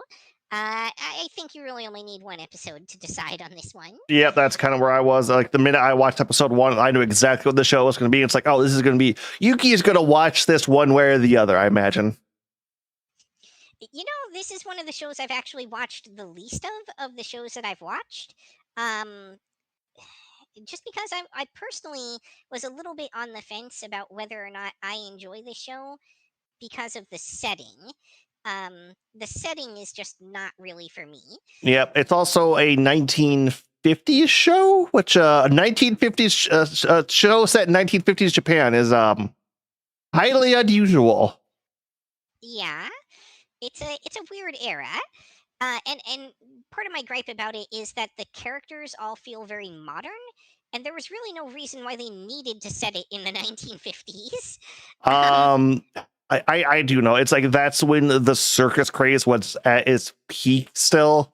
Just because, like, I guess, yeah. But I don't know. It just like they didn't bother keeping consistent with the era, and that tends to bother me. you wanted to use the era for a very specific set of reasons, and then none of the other ones. Yeah. All right. Next up, we've got Please Excuse My Younger Brothers. 3人家族になると思ったらようこそ成竹お姉ちゃん弟が4人 And that's how they became the Brady Bunch. なんだ今の俺と年変わんないじついでに綺麗にしようと掃除ぐらい自分でできる喧嘩ならさっさと仲直りしてくれよ勝手にさせとけってあんな赤の谷最初から言ってくれればよかったのにお姉ちゃんまではいらなかったってそれでも僕らは家族になったんじゃなかったの大嫌い私が欲しかったのは普通の家族じゃなくておかえり糸母さんがいなくなってから弱音吐かずにやってきたからさ新しい家族を大事にしようって思ってるはずだよなんだか胸の奥があったかくて幸せこれが兄弟ってやつなんでしょうか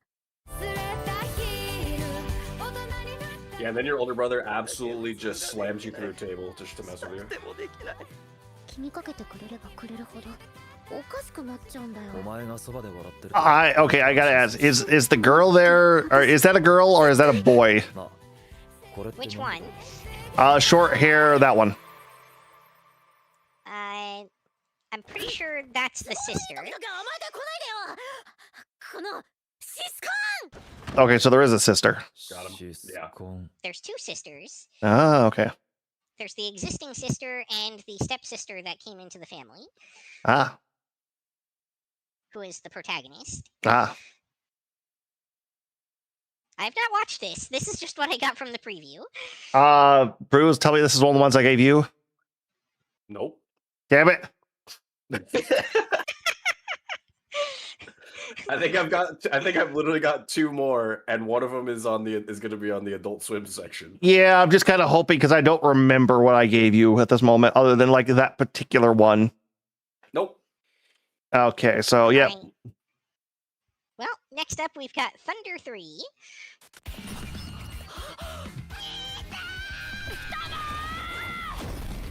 Yeah, I can tell you hate the looks of this already, don't you? Oh, 100%.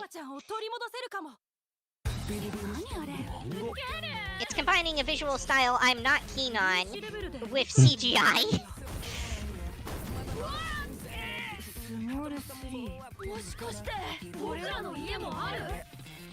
And combining that with a different kind of CGI that somehow looks worse.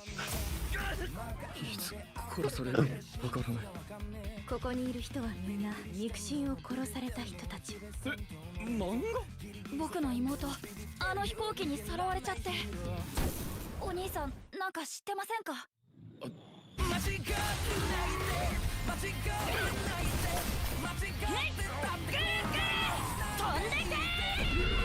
この子たちすごい戦力ですよ。なんだこれ。面白い。わかんないけど行くしかないじゃん。僕たちめちゃくちゃ強いんです。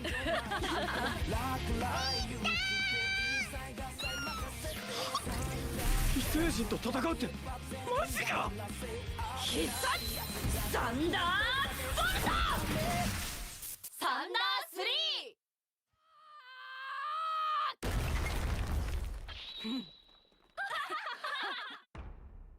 Yeah, so this is another Netflix series. And I'll throw out there that if not for the animation, I probably would have been interested in the concept behind this one. Yeah, okay. Animation's like strange. Okay, there is a reason for that, and I'm going to talk about that one because this is one of the most unique premises for a show I've seen in a while. Okay, so your basic concept of the show follows three friends who kind of this young middle school boys who just kind of are living their best life in a day-to-day slice of life gag comedy manga. with the annoying little sister that the main guy doesn't quite like, but still kind of run to because it's my baby little sister. Then one day, while the boys are kind of looking at a dirty mag they got in the mail or something, their sister falls through the TV into a modern adult, not adult, but like a mature shonen anime series about fighting aliens. And all the brothers follow them through the TV. To which then they basically make a Superman comparison saying like, oh, we all have like superpowers here and are nigh invulnerable. You see the 5-year-old girl tank like a bunker busting missile to the face and just sneeze. So yeah, you get to see a bunch of slice of life gag comedy characters in a science fiction dark shonen show. It's unleashing Looney Tunes characters into a shonen. Yeah. Yeah, no, that's pretty much it. That'd give them all powers similar to Goku. And the biggest thing for the art style differential is it's very much like, oh, these are gag manga characters in that art style done up into what would be a real world style or a mature shonen, and it's. If this had a better animation, it would be amazing visually. This is cheap CGI. That's really my thing, right? Like, Yeah. Had they gone a different direction with it and like really played up the different types of animation style and everything with quality animation, it would be astounding. Yeah, but not everything can be to be Hero X, unfortunately. That being said, this is probably a 2-episode. I don't believe they go into the powers and what the other world is until that. The first episode is very much just kind of like, oh, this is a gag slice of life anime, and then everything shifts. I'm curious to see where it goes, but man, the animation is going to keep a lot of people out of this one, and I don't blame them. This is hard for me to watch, and I can deal with bad animation. This is tough, but all right, Yuki, what do we got next? All right, next up we have The World is Dancing, our other new high dive show for this season.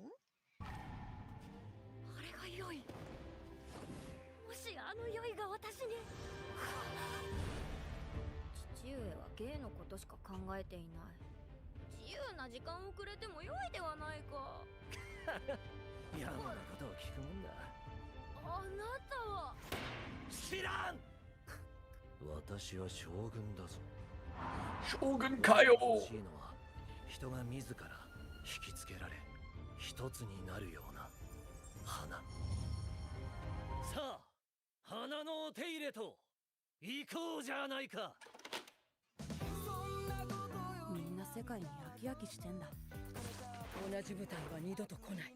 若は座を背負っていくお方ですから。 I don't see very many 14th century shows, I don't think.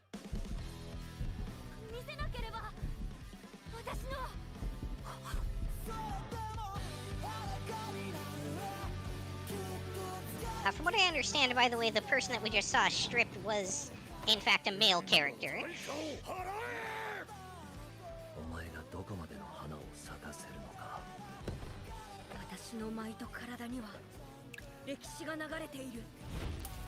その流れの先端に私はこの体で立っているのだ。 And from what I understand, the main character is also male. Oh, an anime that's purposely trying to let you misgender the character? Yo, we love traps. Oh, there's gonna be more of that later. Hell yeah, we love traps. Incidentally, traps are considered an offensive term these days. What? Yeah. There's nothing offensive about being a trap. What? It's considered something that is a slight against the transgender community. Oh, boo. There's nothing slight about it. Well, the waist. Fine. Now I have to adjust everything. I'm such a fucking chud. All right, I didn't catch this one. Yuki, did you catch this one? Not at all. God. Let's go. Another for the list. What are we at? 1, 2, 3, 4. We're at 5. So we're not doing awful out of. We're above 30. We're above. We're still at a key ranking. We want to grade it. So. All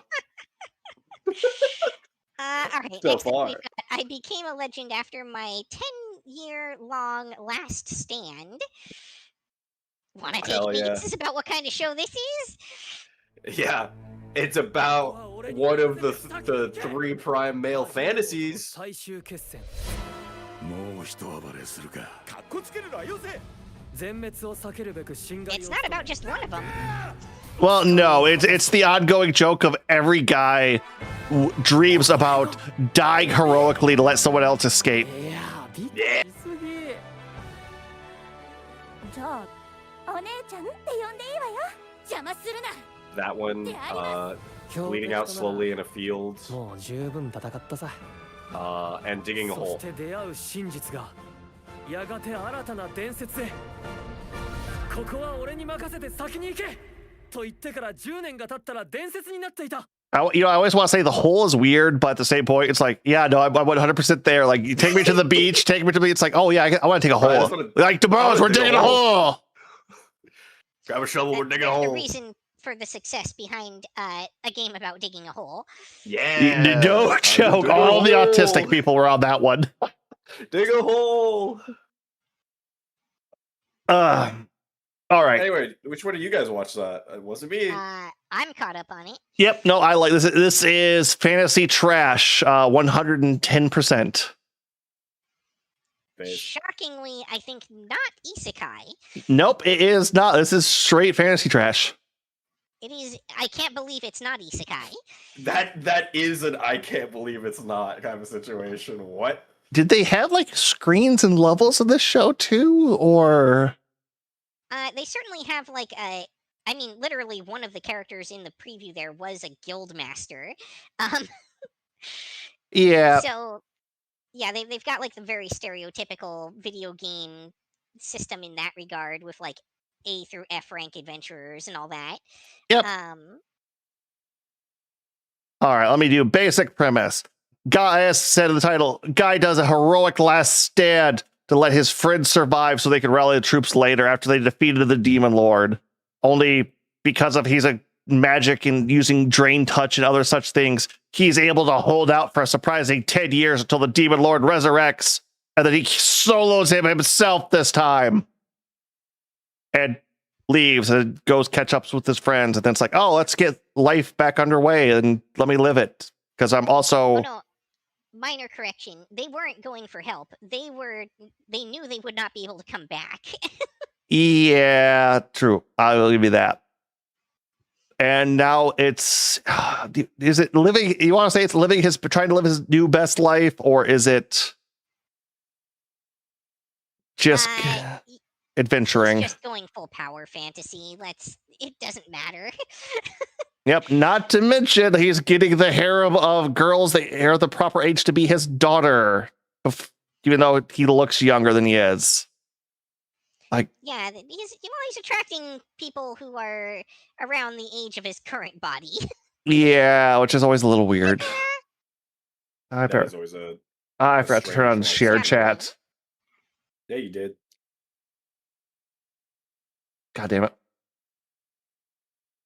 Yeah, that being said, this is straight up, I'm incredibly overpowered and all, and like the hero say and all this, and I'm just going to kind of go on an adventure, and then I'm going to kind of pick up a not harem because we're not old enough to show that, but all these girls are going to really, really, really be into me. Oh, wait, this is my best friend's daughter who thinks I'm younger than her? Yeah, that's all good. Well, technically, at first she thinks that he's secretly her dad's love child, and then she thinks that he's secretly her dad's lover. It's very good. Anything you want to add to Yuki? Not really. This honestly, we probably gave this one too much time already for what it is. It's your. I can't believe it's not isekai trash.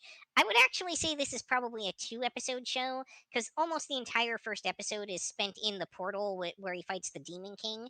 It's not until episode 2 that you even meet any of the other characters, really. Yeah, no, you're right on that. I forgot. I figured that was like the pre-episode thing, but it was like, no way, they actually spent a whole episode on the premise there. Yeah, which I will say, it's standard junk food, but it's decently done junk food. It's nothing awful about it, at least. Yeah, no, it's kind of your go-to snack for the season. Yep. But all right, what do we got next? Next up, we've got Heroine? Saint? No, I'm an all works maid and proud of it.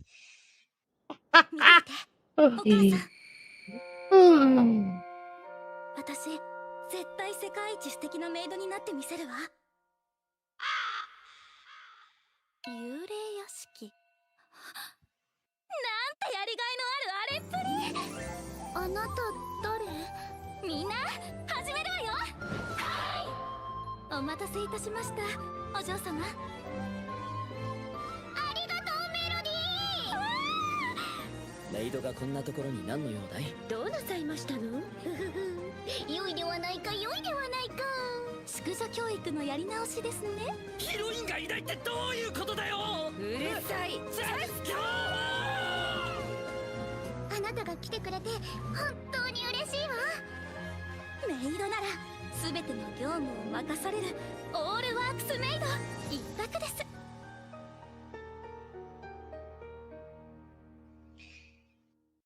Did anyone else watch this? I'm watching this a lot. Yuki, I feel like you have a tangent you want to get out on this one.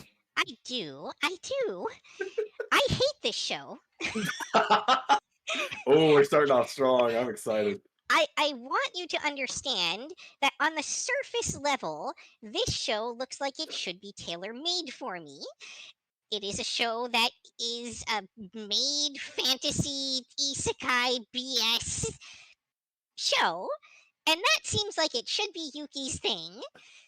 What I can't get behind is the central premise of the show, which wants us to suspend our disbelief that this is a person who enjoys working so much at this very specific job that they wanted to make sure that they found a role where they would be doing all of the jobs for everybody all the time for as many things as possible.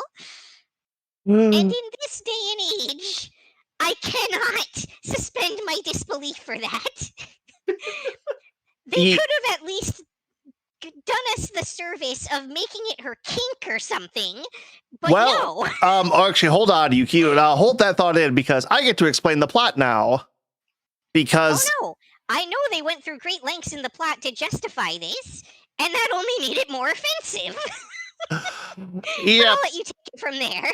Okay, so first off, I'm going to have to throw this in the weird thing because this is a 3-episode you have to watch to understand what the fuck is going on in this show because it very much the first episodes I'm right there with Yuki and it's like, well, okay, this feels a little odd. But once you get to episode 3, you get to find out what the hell's going on. So this show is an isekai, an otome villainous isekai nonetheless as well, where 3 different characters who were all killed in a plane crash are teleported to one of their favorites otome villainous romance shoujo game. The character we follow isn't somebody who knows what the game is or knows that they're in a video game world like this. The character we are following is a child prodigy from the real world who got her doctorate at the age of 11, whose only real enjoyment in life was the fact that she was a massive maid otaku. And after becoming, I forget what age she turned and got her real world memories back. Cause that's like, well, I wonder what their time is. Sorry, side plot. And decides to become an all-work maid, as Yuki described, instead of going to her rich, noble father to be a noble lady. Or to wield her apparently ultimate power that could enslave the entire world. for anything other than Glenn cleaning. 4 Incoming transmission. With 4 viewers, PogChamp.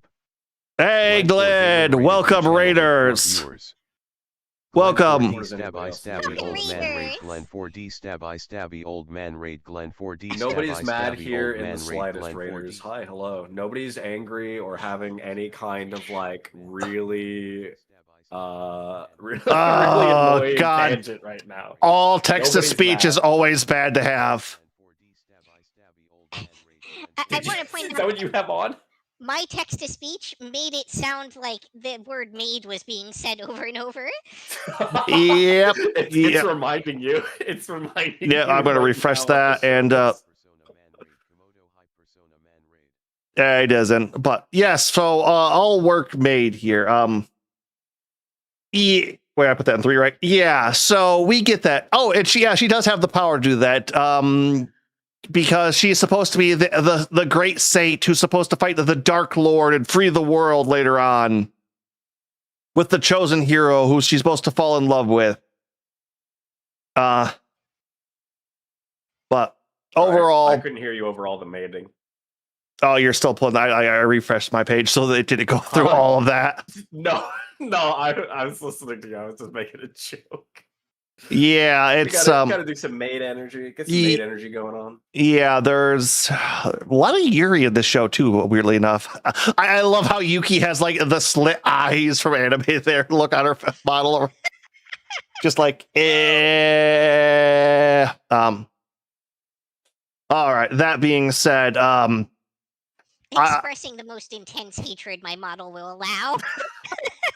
You gotta get a pissed off toggle. it's always amazing what throws you off because I'm mildly enjoying this one, but there's also been shows that like Yuki's like, it's okay, where I'm just like, I hate it with every ounce of my being. But all right, I think we're gonna do a couple more. I was gonna say break, but we just got a bunch of raiders in here, so let's do 1 or 2 if you guys are still good on that one. Yeah, I think I'm okay for a couple more. All right. So next up we have the cat and the dragon. Oh. 私が面倒を見てあげるからしっかりと学んで。 Nope. Crunchy didn't even bother giving us a trailer for this one. Why? This is like their big one. I don't know about that. I hadn't heard anything about this one until literally just the second. So. Oh, okay. Okay, it's not the big one. It's anticipated by a certain audience, but めちゃくちゃするね。私丈夫だから。ねえ、白にゃんこ。うちでご飯食べていかない？さ、やってごらんなさい。 Now you do it. 魔力は体力。冒険だ。車でよ。 Hey, you gotta love Mama Cat. オイラが猫の魔法を教えてあげようか？いいよ。めんどくさいし。絶対将来役に立つんだから。願わくば小さな冒険者の前途に祝福を。 No, this is the Dragon Cat. Nope. Yes, this is the Dragon Cat series. Oh, you must have hit that just as the ad started because I do not have pre-rolls. Welcome back from Adhill. Black Torch was like I think the second one we went over. It's mildly liked, not well liked. I'm not. Glenn, I'm not crazy about it. Glenn, I think you really like early. I think you like 2000 shonen, but Dragon Cat. Since you are the dedicated cat person, Yuki, would you like to start us off on this one? Sure. I mean, honestly, you don't really need to go too much into like the plot of this show. What's important to know is that it's extremely charming. It's very comfy. It's very cozy. Yep. Yeah, Yep. it's definitely a healing anime. And so if that's your kind of deal, you're gonna love this show. Also, if you're very into cats and/or dragons, you're gonna love this show. Yeah,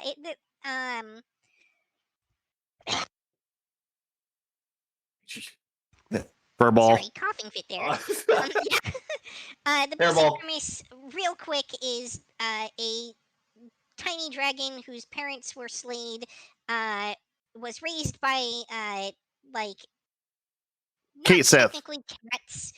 Yeah, they're Kate Siths. They're a magical cat species. And then ended up becoming their protector. It's very wholesome. It's very sweet. If any of that sounds appealing, watch this series. Yep. Tons of little bits about cats doing cute things. Dragon tried to be a protective uncle, and a bunch of that. And as well as just, I want to keep saying mother cat because it's just like the calmest, nicest cat you could probably ever own. Just like, no, do this, do it. Come on, keep up. You got it. Pet my fur. We'll be good.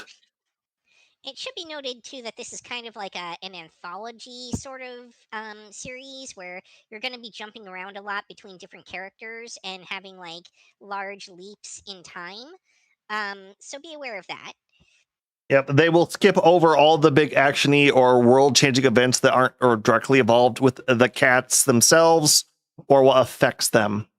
So if one goes off to be an adventurer and comes back after killing a demon lord, that's just a side story that happened off screen.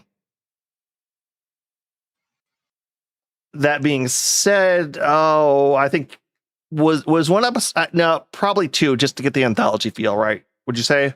Probably, yeah. Because the first episode will definitely introduce the plot and everything, but episode 2 is where you start to get a feel for how the show will actually play out. Yep. But all right, Yuki, what do we have next?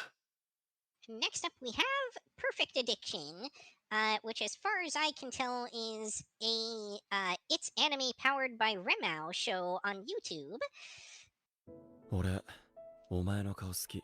Oh wait, hold. This is also another Ocean Vale. Is it? Yes. Interesting.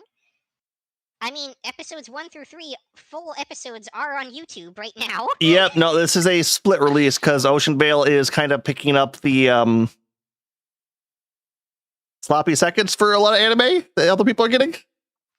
Interesting. Maybe they have the uncensored version. I don't think there may be. Okay, we'll put that. We're gonna throw that into the Adult Swim section just because. So, what do we really have next then? Next up, then, we have From Overshadowed to Overpowered, second reincarnation of a talentless sage. Say that 3 times fast. I can't even say it one time normally. Yep. For anyone who's coming for the raid, all the more 18 plus shows are saved at the end for our Adult Swim section, which we have a bunch this time around.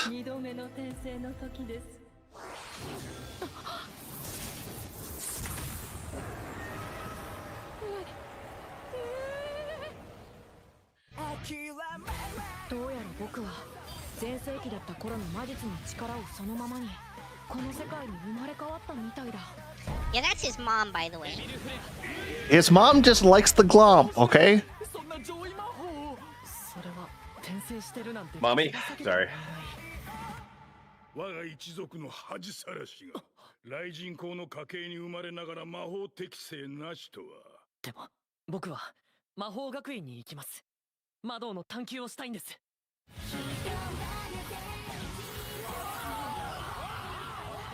ごいです。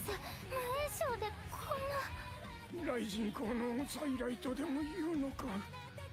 うっかり目立ってしまった。私のご主人様になってください。はあ、我ながら明暗ですよね。エフタル様と投稿したり、一緒にランチしたり。今度こそ才能の壁なんて乗り越えてみせる。ご主人様、私もご一緒。And that silver-haired woman is the pink-haired girl's like great grandma.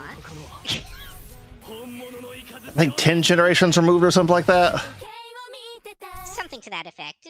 400 years. エフタル様を裏切ってしまった。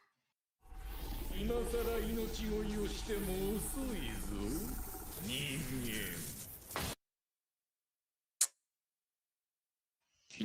Yeah, so I've seen this as this is an isekai plot that decided to double down on the, it's not only a great mage in his previous life from doing that, but it's like he's also in that life he was a reincarnation from the real world.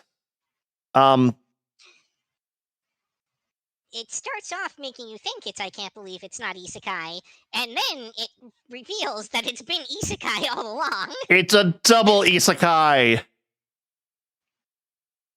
Well, it's an isekai into a reincarnation. I can go on that one, but it's an character from a real world becomes grand sage, and mystical world becomes slays the demon lord with his group of friends, becomes well known, all that, then dies, gets reincarnated into the world 400 years later again. But oh hey, nobody's as good as magic as we were back in the day. So I get to be ultra powerful, and while still trying to figure out how to become even more powerful and become the best magic user that ever was. In my day. The very best. Yeah. While also dating his adoptive demon elf daughter. No, she's not his daughter. I said adoptive. Oh. Well, yeah, He raised her as an orphan. Oh, you're talking about back in his first life. Okay, sure. Yeah, no, the big tittied elf girl. It's like, remember, that was his daughter originally, then reincarnated 400 years later. Oh, she's still around. Oh, she has the hots for me. She was his student in his Orphanage. She was actually... Was she? Okay. Yep. No, I very much remember that, just because, like, wow, they're just going full on trashy trope here. It's like, how... Not that it matters all that much in the grand scheme of things. I just didn't remember that. Yeah, no, not too much on that one. It's probably weirder that he ends up with her descendant as a slave that willingly joins him and is jealous of his relationship with her. Yeah, that's also weird. It feels like this is just a very weird show overall. I can't remember. Did the reincarnation part happen at the end of episode 1, or was that into 2? Technically, it was at the end of episode 1, but like it was just kind of referred to. Like we knew it happened, but we didn't see any of the results of it until episode 2, I think. Okay, so this is a 2 episode then. Yeah, not much more I can go off on that one. This is so bog standard for isekai power fantasy magic caster. It's, if you've seen one, you know exactly what you're on. If not, welcome to the genre. Please start somewhere else. This is there's a lot better options for you. Yeah, this one's not particularly notable and doesn't have especially good animation or anything like that. No. But all right. All right. Next up, we have A Livid Lady's Guide to Getting Even. エリザベート・レイストン、今この時をもって貴様との婚約を破棄し、地下牢への投獄を言い渡す。 I want to tell Sony to get their shit together, but I think they're proving that they really, really can't. Well, this isn't even... So the funny thing about that, this trailer is an It's Anime Powered by Remao trailer. No, I'm The just... show is also airing on YouTube. Oh, is it? That's where I watched it. 君はなんというか。あれがこの国の中心、テートよ。王国の最後を特別席でご覧入れますわ。今からアドレーションに行きましょう。帝国商業ギルド評議会、今後気を配っておかなければ。どうぞよろしくお願いいたします。あのエリザベートが本当に反逆者になったのなら、この程度で済ますはず。I can't remember. 俺も少しは知 But る either way, yes, it is It's Anime Powered by Remao branded trailer here. Yep. But there was not a crunchy one, I will grant you that. いよいよ大詰めですわね。 Oh, I'm cutting off the subtitles. And I was like, where the heck are the subtitles? I'm watching this on my OBS or Stream Elements. Oh, my bad on everyone watching that. Was this a me anime only, Yuki, or did you get this one as well? I caught like one episode of these. So more of the fantasy trash of, oh, the dumb prince breaks off the engagement with the really competent heroine, and then she kind of does her own thing and either gets even or dethrones him or crushes him, which we're going with the crushes. And screwing over the bride whose power is the 7 grimoires of sin, pretty much. And also who's literally running your country. Yeah. So this is also a bit of a political show, although it's kind of glossing over that as quickly as it can. This feels like it's speed running a lot of story plots that should be a little bit more in depth, but aren't interesting enough to be story plots realistically.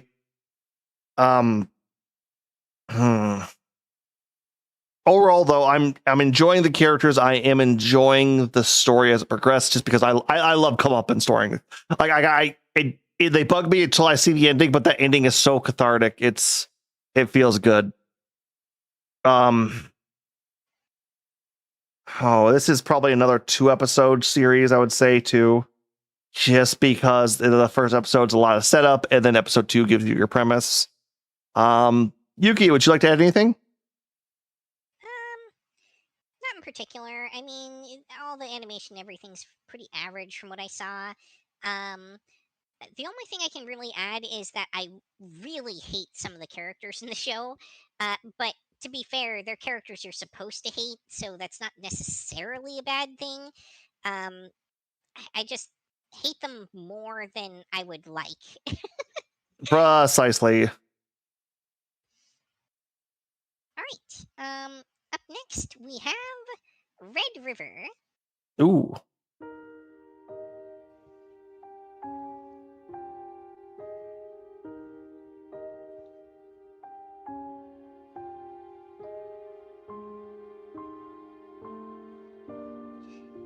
I did not get a chance to watch this one, but I do have a trivia piece I'll throw out before we get started. Okay, I have caught up on this one, so we are good there.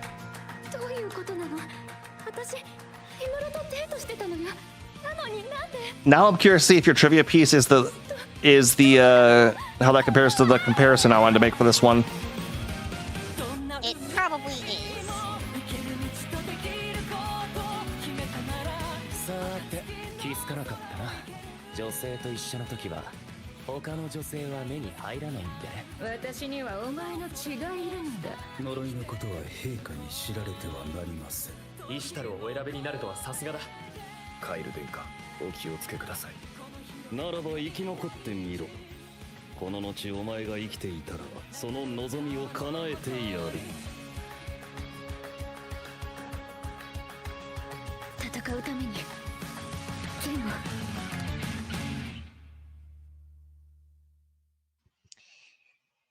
Alright, so the trivia piece I wanted to throw out for this one is if this series feels at all like Inuyasha to you, it is because it is the series that Inuyasha was based off of that came out about a year before Inuyasha. Oh, okay. I was going to say, it has a very 80s feel. One of the comparisons I wanted to directly make it to it, it's nowhere near its quality, but Now Then, Here and There is the vibe I was getting from the show, which I believe came out around the same time. Then? Now Then, Here and There. I'm not sure. Probably, though? Okay. Question mark? If you're unfamiliar with it, it's perfectly fine. It's just a comparison I wanted to make for the ultra weebs in the audience. But yes, we have another time possibly portal isekai. Girl gets dragged into Mesopotamia? Something like that. Now Then, Here and There, at least as a anime, came out in 1999, which was quite a bit after Red River was published. Okay, but no, so the whole premise is it's set in the girl gets teleported from modern Japan, or what would have been modern Japan when it came out, to Bronze Age Middle Eastern country. Like I said, I want to say Mesopotamia. It's roughly where Turkey is, kind of. Well, I mean, they mentioned Ishtar, so that's our breadcrumb, I suppose. Oh, like Egypt is the country next to them, so let me put it that way for location. But close to the Bronze Age, and this isn't a standard box standard like isekai fantasy like we've known them before. This is a very gritty, a very what's going on? I can't speak the language. How did I get here? What's happening? What do you mean I'm being sacrificed? And other such raw panic. Older style of isekai. Yep. If you wanted to make a better comparison for the era, Vision of Escaflowne might be a little bit closer, but less fantasy, more historic. Like there is some fantasy aspects into this, don't get me wrong, but it's leaning more towards the historical fantasy than it is high fantasies. Fair enough. That being said, once again, 2 episodes. Episode 1 is a lot of setup and premise. Episode 2 forward does. It is the Hittisis, I believe, is the country. Someone sent me a notification on that one. And it's, like I said, it's apparently a legacy anime at this point. So I'm going to be even more intrigued on that now, because I love it when those classics that never got a chance to shine get made into shows. It's interesting to see where we've gone and how it holds up nowadays. And we've got more than one of those this season. Got a few of them, don't we? But all right, let's do one more, then we'll take our midstream break. That sound good? Sounds like a plan. Sounds good. I got to pee so bad. All right, next up we have My Stepmother and Stepsisters Aren't Wicked, on the subject of Cinderella. Yeah, that's where I was holding that for him. God. By the way, obviously from the watermark, this is a third-party trailer. Even though this is a show that is airing on YouTube. And Amazon. This is a Prime show. It's also It's anime powered by Remao show. They get a lot of the Prime shows for whatever reason. Her hair is so square.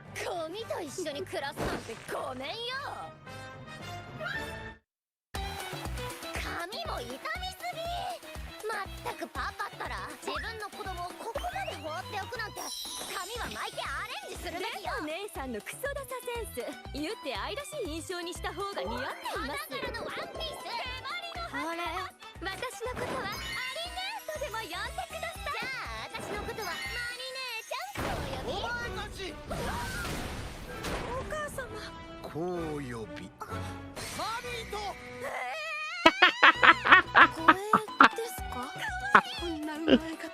Oh. 全然かわいそうな子じゃないわ。だってこの私と暮らしているのよ。鋭意制作中ですよ。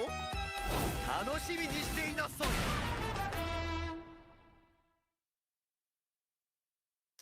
Okay. Yuki, are you watching this one at all? I am, yeah. Okay, so we have it's Cinderella. It's straight up Cinderella, but done in a Japanese lens, not in an English lens. But the big, it's reverse Cinderella. I was saying it's reverse Cinderella. She shows up instead, and then they're all like, "Holy, let's go." Yeah. Well, it's like they still have an interesting point of juxtaposition on that one, because instead of having the family that sisters that don't love her, it's very much of she has that Japanese politeness and sensibility of I'm a burden, I shouldn't be here. Like this is like I'm a disgrace just from like existing, and it's weird. Just it's such a good position to see the family. They're like, no, we like you're a good person. It's like don't count yourself down. We love you. We think you're cute. Like you look good. It's like so many different things like that, and I'm just loving aspect of it because it's like here's a bunch of characters, and I'm happy to see them and happy to do all of them. It's like nurture, protect the timid little stepsister girl. So they will repeatedly in this show pull the same gag over and over again, which is like making it look like they're about to be cruel to her, even though you know for sure they're definitely not going to be. And while that could get old as a joke, the fact that it always leads into something so incredibly positive and wholesome like every single one of these is like a self-affirmation positivity message that they're delivering. It feels really good. It's the kind of thing we need more of these days. Yeah, this would probably be the other healing show, I would say, almost on this list. It's Vaguely, at least, yeah. Yeah. That being said, this, you know what you're getting at episode. Once you watch episode 1, you know how the entire show is going to go. To be note, besides being on YouTube and Prime, besides the first episode, everything after that is 15 minutes, 12 minutes long. These are like old Cartoon Network half episodes. Okay. Compared to modern 20-minute animes, which it's very nice. And it's like you just need like a quick little pick-me-up. It's like, yay, this is good. Yeah, I get the sense that these probably aired as webisodes in Japan. Yeah, I definitely see that. But for everybody going on, we are getting close to the home stretch. I believe we only have a handful left, which we'll be getting into our Adult Swim section this season around too, a little bit later. But we are going to go take a 15-minute break, 15 probably-ish break. Go fill your water, use the bathroom, stretch your legs, and we will be right back. Yep, gotta go piss, girl. Be back.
Oop, wrong video. There's the scene I wanted to grab. All right, welcome back, everybody. Hi, how are you?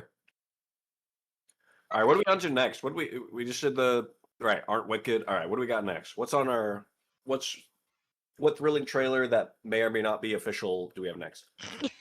Yeah. Just a moment. Every time I switch scenes, I have to kind of reorient myself Oh. with all my sources. Oh, Nope, wrong thing. fix yourself over there.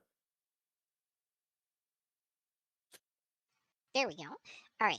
Next up, we have Draw This, Then Die. Good life advice. 愛ちゃん毎度そんなに返すの Yep, and this is another unofficial one. Let's go. 安見さんロボタとポコタの新刊コミティアで頒布します安見こんな時漫画の主人公だろ行くしかないでしょここにいる人たち全部そっか漫画って自分で描けるのか漫画同好会を作りたいいいぞいいぞその調子だ安見さん仲間になるすごい決壊しますあなたの漫画はクソですひどあなたたちも漫画を描くの約束をしてくださいあくまで趣味の範囲に徹しこれ書いて死ねなどと漫画に命をかけないこと私安見さんが描く漫画の絵描きたいなじゃあ私は面白い漫画を描く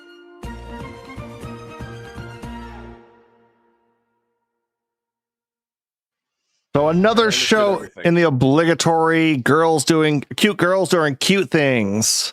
Let's go. Which I beg to differ. This is a Yuri anime. okay, Can it's they not also be cute girls doing girl things as well. Like the girl things that they're doing is girls. I feel like there's an overlap with those two genres, but okay. Yeah, there does tend to be. Now, has anyone else watched any of this? I caught a couple episodes. I don't remember if I watched 3 on that one, but then it was just like, I got other things to catch, and I'm honestly kind of drawing a few blanks other than a couple of plot points at the moment. Okay, hypothetically, you're actually further in the series than I am then, but I might be fresher on it because I just recently watched it. This one, okay. I definitely plan to watch more of this one. I had to sideline it for 2 reasons. One, I had so much other stuff to watch and was desperately trying to catch at least 1 or 2 episodes of everything I could before we got to this.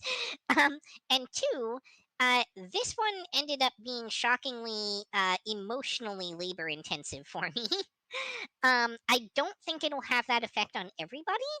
I think, though, if you're a very specific audience who is the sort that might connect very, very strongly with this main character, it could have that impact on you as well. I was not. It did not. Okay. Which is to say that this is a character who is very coded in a particular flavor of autism. And if you happen to connect with that kind of like need to invent a way to interact with society, this might hit pretty hard for you. Basic plot of this show is the main character gets into manga, and in particular has one manga that's her absolute favorite that she keeps renting from the shop over and over and over again.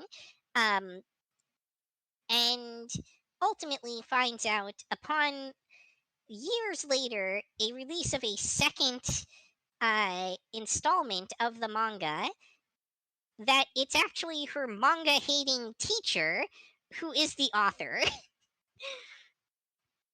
I mean, to be fair, if you were a teacher, or worked at a school, and somebody found out you made like a game or a manga, and it kept bringing it up, and like how much they loved it, like, wouldn't you just want them to stop talking about it no matter what, all the time? Well, I don't think that's what happened here, though. Rather, she took the hardline stance just to avoid being found out at all to begin with, from what I can tell. Although you did watch more of it, maybe you have more knowledge there that I haven't gotten to yet. Yeah. So one of the biggest things I would say about this is the teacher who has written the series considers herself a failed manga writer. How she couldn't keep up and didn't have the skills to do it. And that's why she kind of is just a teacher now and went back to the island she grew up on instead of living in the big city, and following her dreams. Is someone who's had life come in, crush them, and then like, no, I'm done with this, but still realistically loves it. Yeah, and what she wrote, to be fair, was more of a cult classic. It wasn't a mass appeal manga. Yep. And she definitely, it looks like she had several other series that either were never published, never got greenlit, or were put out and failed horribly. Now that said, I can't judge for sure because I only watched episode 1, but I think this is probably a 2-episode show because episode 1 is really more about like the main character's backstory, and I don't think we even really meet most of the ancillary characters until episode 2 or get into like the ongoing pattern of the show. Oh, trust me, like I think I've caught up to episode 3. I don't know half the people in that trailer yet. We know 4 people. Basically, the main character, the teacher, and their 2 closest friends at this point. But yeah, 2 episodes, and then I think you get into the feel of the show because it's basically revolving around a manga club that the girl starts up and the teacher has to be in charge of now. Yeah, they're the club advisor, probably, right? Yep. All right. All right. Next up we have recommendations from Iwamoto Senpai. And this is an interesting one because this trailer comes from Crunchyroll in Spanish. The fuck? Oh, yes. There's no English Crunchyroll release, only Crunchyroll in Spanish. Yay. I'm ready.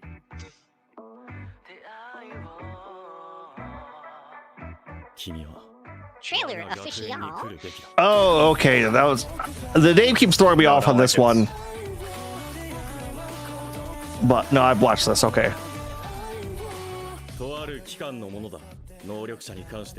I can understand some of those words. I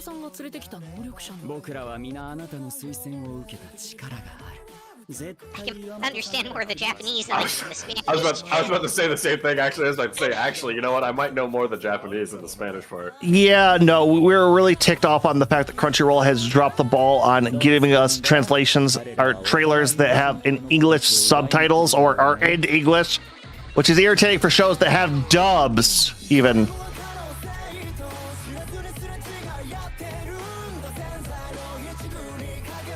Opening is a banger, though, I will say. Yeah.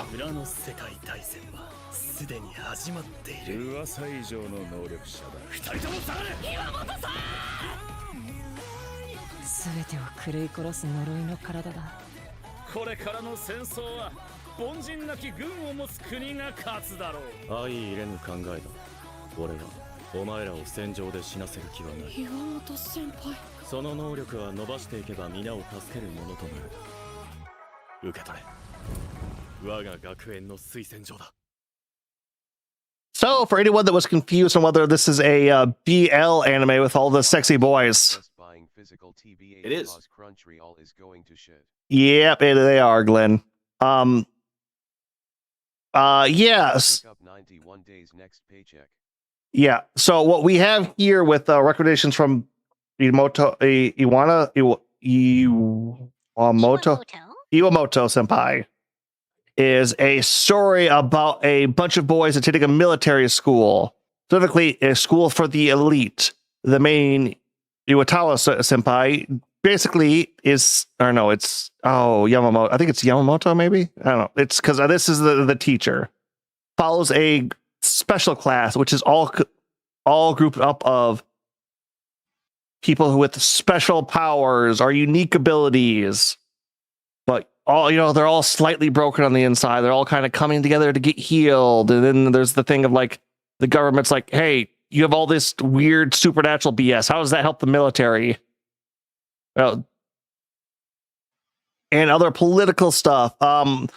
Honestly, if you're looking for a bunch of slightly broken pretty boys that need to be fixed and taken care of, or want to take care of you, or other things like that, you have this show in a nutshell. Like, all the characters, honestly, like, if I had to make a comparison to this one, Hitala Axis Powers, I think, could be the first one that springs to mind. Just because I know all the BL love that came out of that one, because it's like, oh, pretty boys, they're all themed around these things. Oh, they're all slightly in military uniforms. That being said, I think this is going to be another 2-episode one. Episode 1 kind of does the premise of, oh, like, we had to go bring in a new pretty boy, and then episode 2 you kind of also get the here's the day-to-day school life, which most episodes will revolve around one of the two of either finding and recruiting one of the new guys, or dealing with some problems that pop up for their powers at school, or talking to them, or just dealing with them around the school block and other political stuff that might be going on. It's an interesting show so far. Everything keeps moving and there's no just dull bits, so it's very in on that. I will say all the characters stick out enough to where you know exactly who they are and what kind of personalities they're going to have shortly after seeing them. They don't seem to be doubling up on anything, at least. So whatever your favorite flavor of hot boy is, they have it for you. Nice. Because the answer to that is yes. But 2 episodes to watch that one. It's fairly good so far. All right, what do we got going? And next up we have Magical Girl Lyrical Nanoha Exceeds Gunblaze Vengeance. Which I'm not totally sure we should be covering, because it follows off of a series of movies, I guess?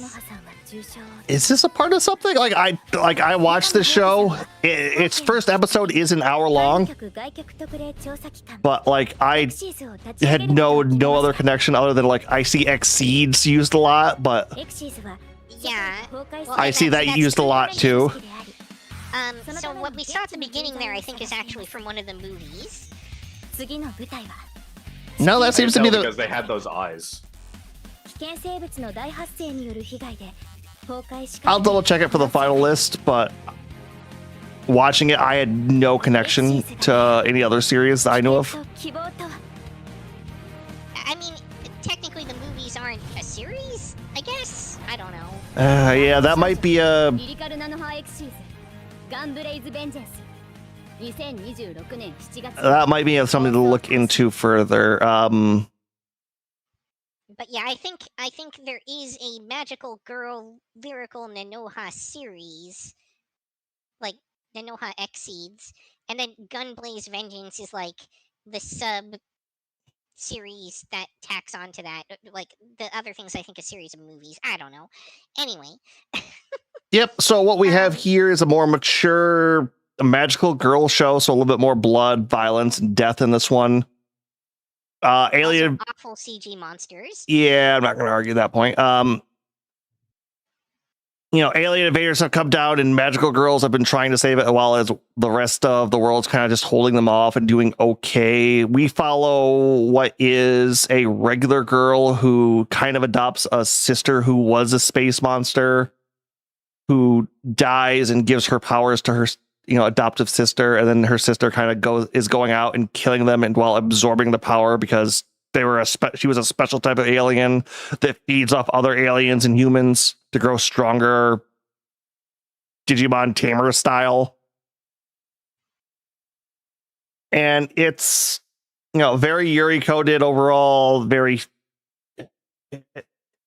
I liked the adventure kind of magical girl shoujo / Sentai bit, so it was dragging me in. I will have to see if this is part of it, because every so often something slips through that breaks our rules, and we do kind of have to double back on that. But I'm liking this one. Episode 1 is an hour long. It's a full-on movie, a la old High Dive style. So 2 episodes to get a better feel for where this one is going to be sitting. Give it a watch. If it is part of a series, let me know. Leave a comment. Check it out at some point. But all right, Yuki. No more than we do. Be sure to comment. What do we got next? Oh, Bandai Namco. Yeah, next up, we're starting to eke into our Adult Swim territory here, with the new TV animation Ghost in the Shell 2026. Actually, hold up. We will kick this back to the adult one just because of the stuff going on in that. I do feel like this should be a. That's fine. This is the start of our Adult Swim section. Really? Ghost in the Shell. Yes. Everything else from this point forward is in some degree. I mean, I guess we can do this one first.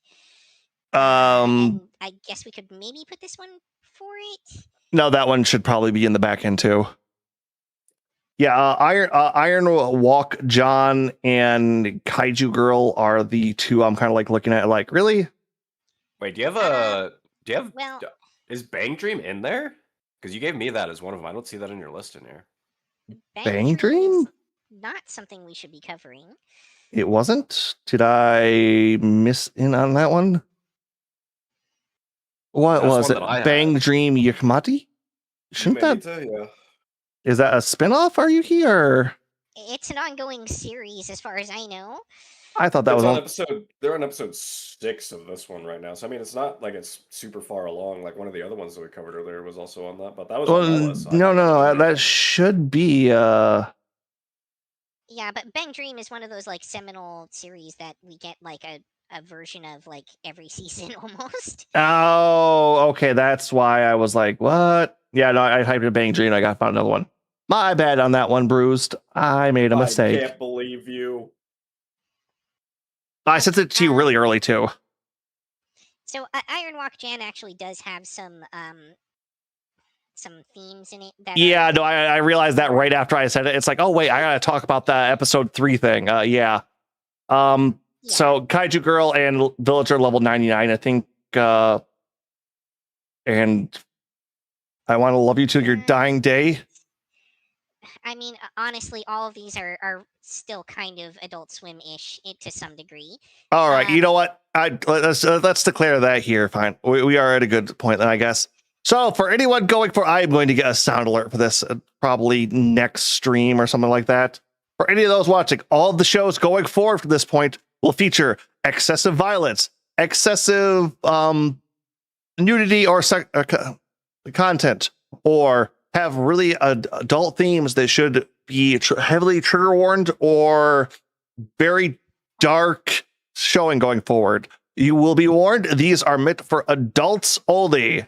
All kids out of the pool.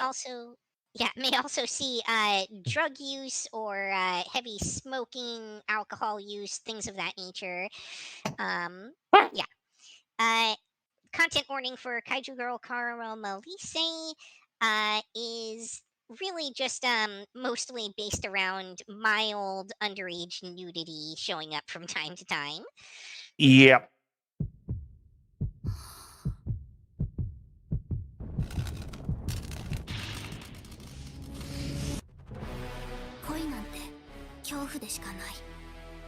No subtitle. What? Probably under the closed captioning. Yeah, let me try. There we go.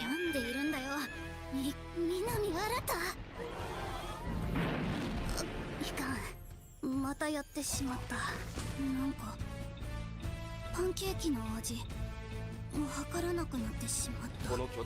俺の知らない赤石さんがまだまだたくさんいるんだろうな。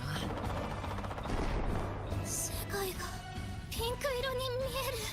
ああ、無理無理無理。やっぱり私には無理。絶対無理。行こっか。私をもう止められない。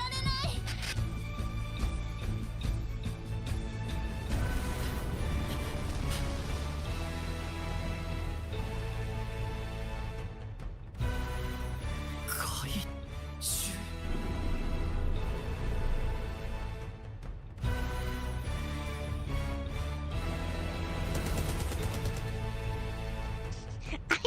I love the Mothra girl.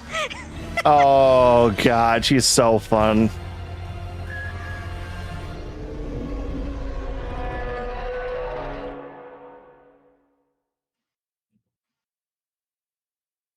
All right, you want to take the lead on this one? Yeah. So this series is just incredibly cute and charming. I'm very tempted to throw this into a must-watch category for the season, especially because it just has so little competition there, to be honest. The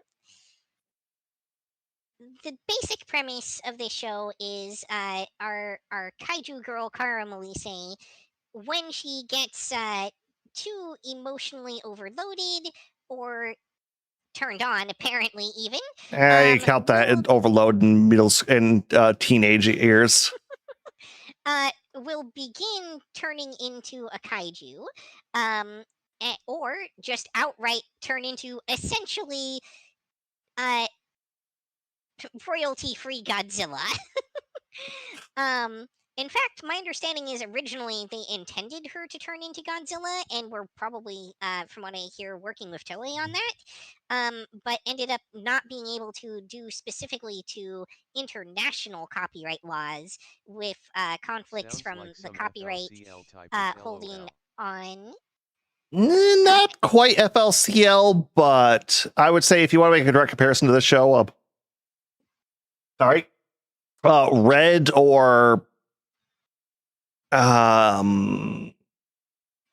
don't want to say K-pop Demon Hunters, but it has that story style, main character style at least. Yeah. I forgot what I was just saying. International Godzilla. So yeah, the Hollywood Godzilla movies, because they have their own copyright on Godzilla, from my understanding, prevented them from using actual Godzilla. However, it's very clear that they wanted to and were probably planning to. Very, very cute show. All the characters are pretty great. I mean, the main love interest is a little bit on the generic side, but it's serviceable for this kind of show. And the Mothra girl, who is a huge kaiju fangirl and is desperately in love with the kaiju, is just a great addition to the show. Absolutely. I think this is an original work too. I don't know if this is based off any prior work. I think it might be an original, yeah. Yeah, which is the problem for the must watch, just because you never know where these are going to go. I feel like this is going to be really good. I'm loving this right there with you. This is not something that generally pulls me in at the highest level, but it's just so well done overall. Executed, yeah. Yeah. And I'm loving every bit of it. This, you know what, you're getting into episode 1. Like, I think episode 1 sums you up pretty good here. Yeah, I think that's reasonably fair. You do get some new characters, of course, in episode 2, but you know the basic premise of the show by episode 1. Yep. All right. Next up, we have the Villager of level 999. ここから始まるのですね。今や世界の8割がモンスターのはびこる場所となった。その救済の旅が。我々人間の敵、絶対悪魔族。その頂点に君臨する魔王。諸悪の根源である魔王を倒さない限り、世界に平和は訪れない。この勇者レックスは募集する。腕に自信のある者を。採用。美女に囲まれたハーレムの旅。それと。魔王を討伐で得られる栄誉か。今の私は一人の賢者。あなた方と対等な立場です。その表情の方がクーちゃん可愛いわよ。今誰かが近づいていたような。God. あの子から異常なほどの魔力が。Bait and switch tutorial trailer. 魔族は倒すべき相手。他に道はない。そいつ。魔王の娘な。憎んでいても何も始まらないよ。だから僕は諦めない。魔族と人間の共存を。あらやだ。かわいい。I want to be extremely clear. That is a woman. 鏡ちゃんたら。モンスターのせいで人間は魔族と敵対する。互いに恨み憎み合う。そんなの悲しいだろ。魔族は敵よ。まあそうだよな。また会おうぜ。 And I don't mean a trans femme. I mean that's a cis femme woman. Yee. All right. The content warning for the show mostly is just that the tiny demon lord daughter girl very much wants to marry the much older protagonist. Yep. Classic. Yep, that's about that. This is bog standard trash fantasy again. I don't think it's an isekai, if I remember correctly. I can't believe it's not isekai. I'm pretty sure, complete with the stat screens. Yeah, it's right in there. Basically, overpowered, super strong villager who knows a lot more going on in the world is kind of like trying to help the demon lord's daughter, who's trying to push for coexistence between demons and humans, even though there's a big political gap. The hero's trying to kill the current demon lord, and a bunch of other stuff like that as they go on adventures. This might have a really interesting twist at the end about racism or something like that, but this is as bog standard isekai power fantasy as you could get, with the instead of just being like overpowered abilities, it's like, no, I'm like max level. Fuck you, goddamn scrub. That being said, the main characters are all kind of goofy and weird. The main protagonist is blank slate, black-haired isekai protagonist. Although I think he might have had brown hair. I don't know. Was he even in the trailer? Don't know if he was. I He think was. He it's was more very of a dark briefly in the brown, trailer. but yeah. Yeah, like that's how much he sticks out. He is the most nondescript character. Well, to be fair, he is a villager. Yeah. Literally supposed to be an NPC in this case. Yeah. So I'll give him a little credit there. Yep. But you know exactly what you're getting into. But all right, what do we got next, Yuki? All right. Next up we have Ironwalk Jan. I don't know all the content warnings involved in this one, but I do know that there is a character drugging another character. Based. What?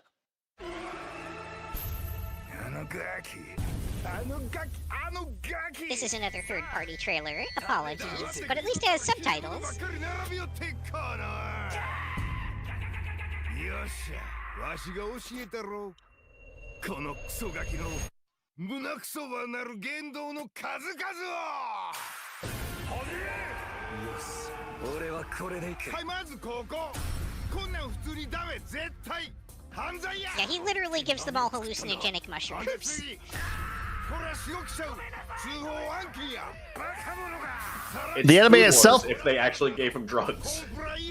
Oh, trust me. This anime opens with a warning of, hey, this was made at a different time with different sensibilities. This manga was from 1995, so Food Wars is based off of this. Hell yeah. Food Wars just leaned into the coming harder part. Well, that's what happens when your main writer starts with porn. True. そのサボらせてはいけないんだ。ずいぶん嫌われちゃったねじゃあ。あ、そう。とっとと尻尾巻いて逃げ出すがいい。この野良犬料理人め。ケチな小技じゃない。本物の料理ってもんを俺が見せてやるよ。鉄鍋のじゃ。絶対に見るなよ。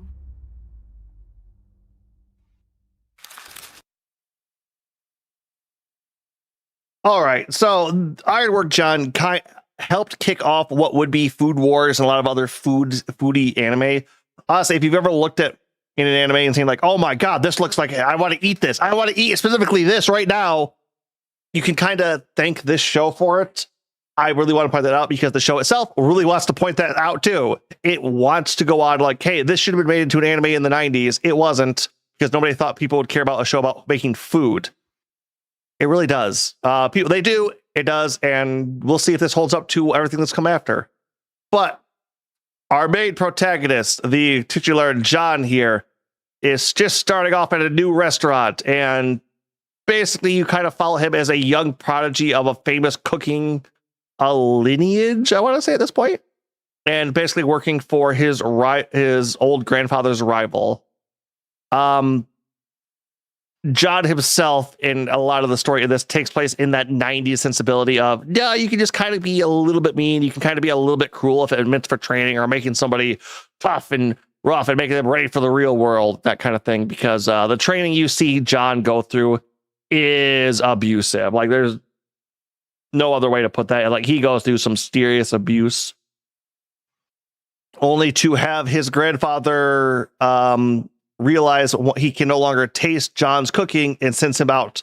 But to make sure John will never come back and to instill the proper to his family's cooking lineage, he gives him all of his money, sends him on his way, then immolates himself.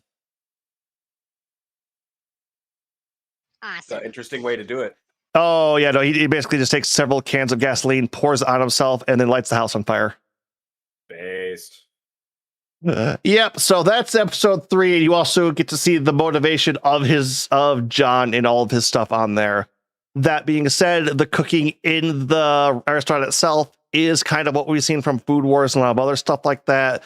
You see the main rival of the family who's already been working there as a fairly good cook, love interest possibly later on, but definitely a rival, as well as the idiot new chef who doesn't know what they're really doing. I don't know how they're working in a restaurant that's like top end or apprenticing into that when they seem to have no idea how to cook to begin with. But, you know, older anime, you just kind of have those sometime. And also, you need at least one dumb person around to explain things to. Yep, on that. I'm looking forward to this one. This one has a top end pedigree. If it wasn't the fact that it's been redone or find out, I might have put this into must watch, but this is going to definitely be we have to see where it goes. Yeah, we've seen that with a few series lately where like they finally make an anime out of this thing that was super popular and influential ages ago, but now it's been rehashed so many times that it feels old and stale and like everyone's done it better by now. Oh. So yeah, we'll have to see. But I do definitely have a soft spot for these kind of Iron Chefs sort of shows. I think they actually have like a literal Iron Chef competition in this. That's what the antagonist is. He's like the main critic. All right. Next up we have The Frontier Lord begins with 0 subjects. よくわかった。私の領地、草しかない。 Nope, no luck with the subtitles. Sorry. Not even closed caption? It was Japanese setup and It was closed caption as well. Oh, wow.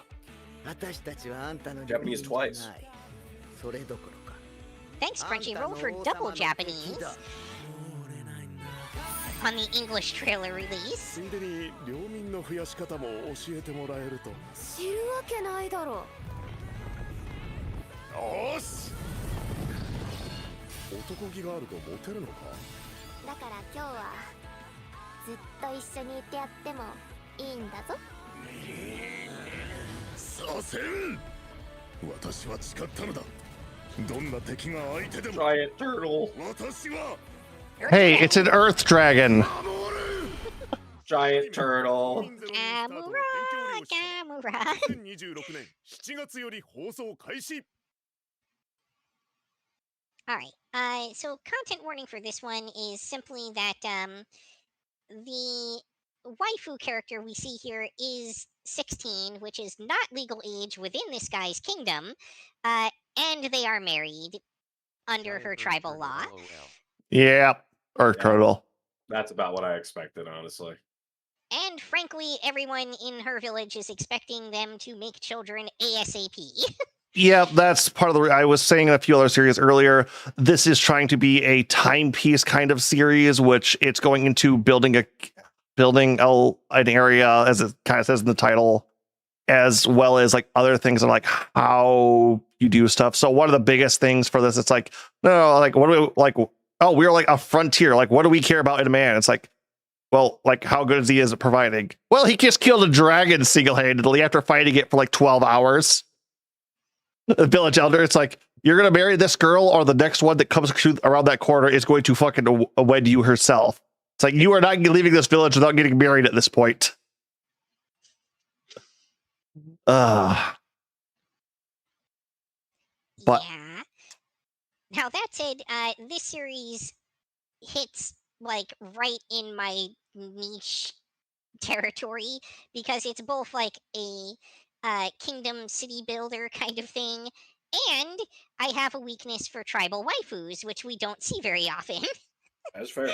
yeah, a few of them this season though, but not too good. So the basic premise is the great like warrior hero of a kingdom finally gets to retire. Everything's at peace, and they're like, "Oh, you know what? You did so good, and you're so strong. We're gonna make you a lord. Here, this is your territory. Make it as you will."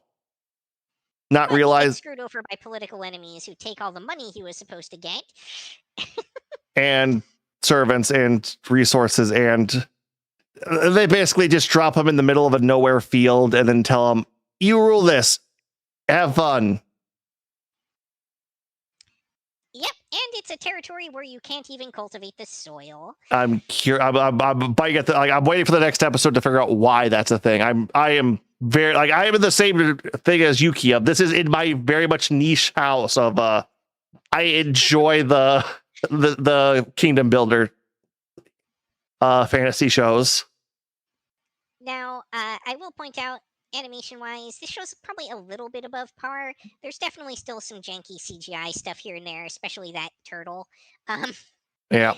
But for the most part, this is pretty serviceable, and the character designs are good.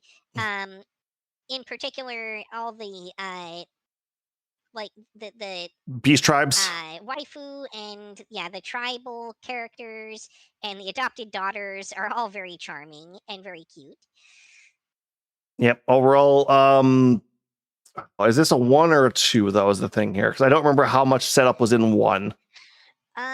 We didn't even really get to him going to her village until episode 2. Okay, so there was a lot. Ah, man, so is it? Is this a 3 then? It might even be a 3 episode. Yeah. Okay, but it's because I don't think they started up like how he's living or anything. Yeah, you're all right. But what, like, me and Yuki are very excited for. We will let you know at the end of season how this turns out. Yeah, it can be very, very hit or miss with these kinds of shows, but I appreciate getting them even when they're bad. Yep. All right. What do we got next? Next up, we've got Ghost in the Shell 2026 again. Yep.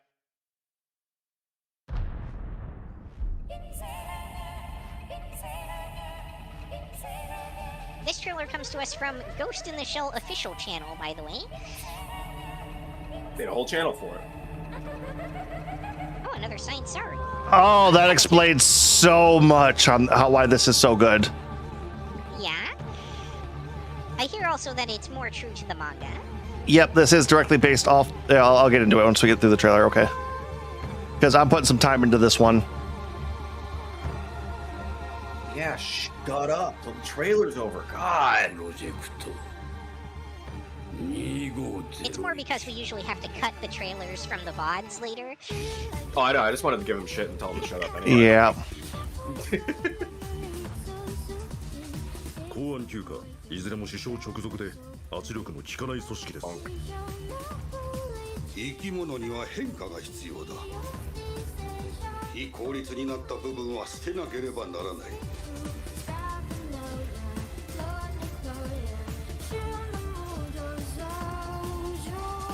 君が君と思っているものは君ではない。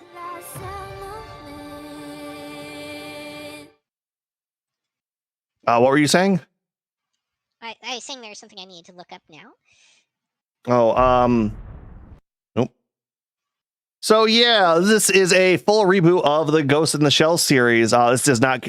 This might be connected later on to the movie or the original standalone complex that aired back on Toonami in the day. For anyone who was a fan of that one, but follows the original manga from its beginning at this point, so it was on our list 100%. On top of that, my God, is this show good? This is. There's a reason Ghost in the Shell is considered to be one of the pillars that helped kick off the cyberpunk genre, and this feels it to such an extent. Going on to what's our current world too, and like all of the stuff that comes in with AI, mechanical bodies, and other drone usage, this feels so politically appropriate for the times too. That being said, for what we have the main plot here, we have a group of mercenaries who basically end up getting contracted or selling themselves to be part of, I believe it's still Japan, a public safety bureau as a black ops police force. All of the characters in this show are so good. I do kind of want to address anyone who's a bit irritated with the Major, because I know she is a big departure from her usual representation. Not so much. It's basically this Major. I'm trying not to say she still has that stoic. Oh, I don't want to say like boss girl, but like that Valkyrie girl woman kind of like no. It's like you listen to her when she's on the warpath, because she's probably going to tear out your heart and watch you and let you and show it to you yourself as you die kind of moment or go offline. That being said, some different things to note with the characters of this one. If you're used to any of the classic or modern tales of Ghost in the Shell, almost all of those are post-series, late series, end of series. This is everyone when they're young. So this Major has a more gremlin energy. She's a lot more out and about. She has 2 girlfriends, which we do have a nice lesbian sex scene on the beach for with that one. Technically, yes, I've heard that she's definitely fully represented as being bisexual in this anime. Yeah, definitely. She's very much in touch with that, and like, yeah, no, I don't give like, oh yeah, you got the hot for me. Yeah, I know, I'm hot. Fuck you. And if you want to fuck with her at all, well, fuck around and find out is a term generally applied to things you don't want to do. Because once again, the Major is still horrifyingly efficient when it comes to taking people out or killing them. This is a near super soldier level cyborg. Who's also an incredibly talented hacker. Mid above average hacker, I would say. She just knows what I'm going to get to the weeds. I'm going to gush too much about that. I'm always the one to. This is a must watch. I'm like, fight me on putting this on must watch. This is once again Science Saru. My God, it looks good. It's dubbing is amazing. All the characters feel like the back as they do in my memory.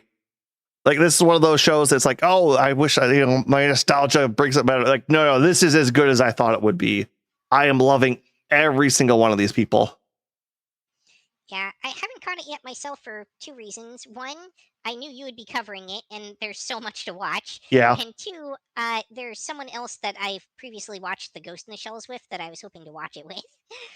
Yep. You might, like I said, you might get a little bit of a shell shock to start with off on this one, especially if you watch the original Ghost in the Shells, just because, oh, hey, the director guy, he still has his hair and it's not gray yet because he's a lot younger. A lot of the other guys are still like kind of, not grizzled or veteran enough. Even Tokusai is not too like Vietnam veteran point in this. And the Major herself, like I said, she has gremlin energy now. Where before she had like that stoic, don't fuck with me bit. This is more along the lines of, no, she kind of likes to screw with you a bit. And on top of that, they do so much good stuff with technology and conceptualizing and other things like that. Oh yeah, 100%. as you noted earlier, there's a reason why this is like one of the top cyberpunk, not just anime, but influences in the genre. Yep.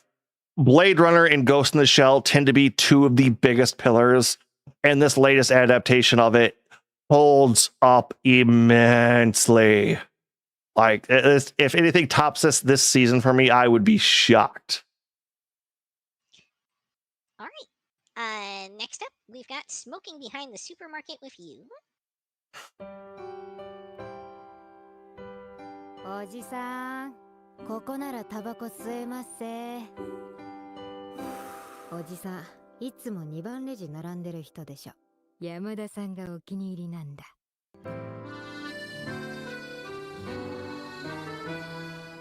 ありがとうございました。いらっしゃいませ。全部見られてる。分かっててからかってるな、この人。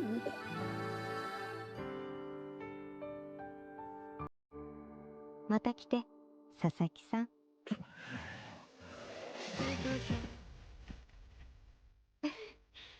そういえば、田山さんはなんで俺の名前を。教えてあげない。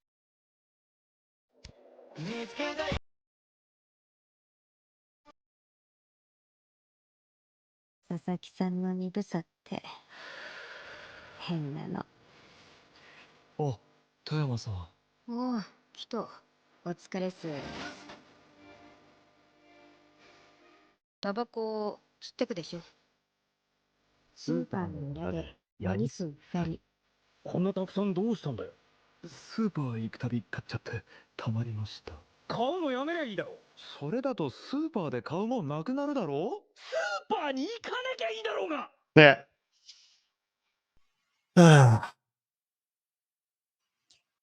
So, okay, the thing about this series is, starting about halfway through last season, they started dropping a whole bunch of mini episodes that are like 12 minutes long.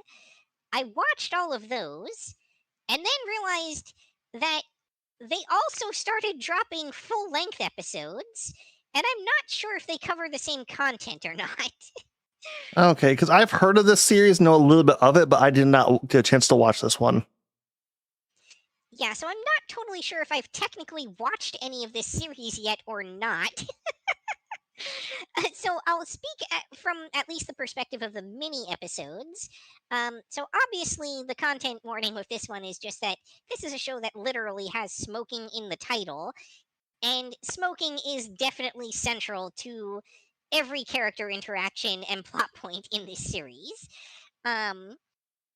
If that is a problem for you in any regard, you'll probably want to give this one a pass. That said, it's a very character-driven, like slow burn romance kind of show between a somewhat older office worker and a somewhat younger grocery store worker. And I mean, if you can get past the age gap thing, if that's not a problem for you, it's honestly a very sweet and charming show.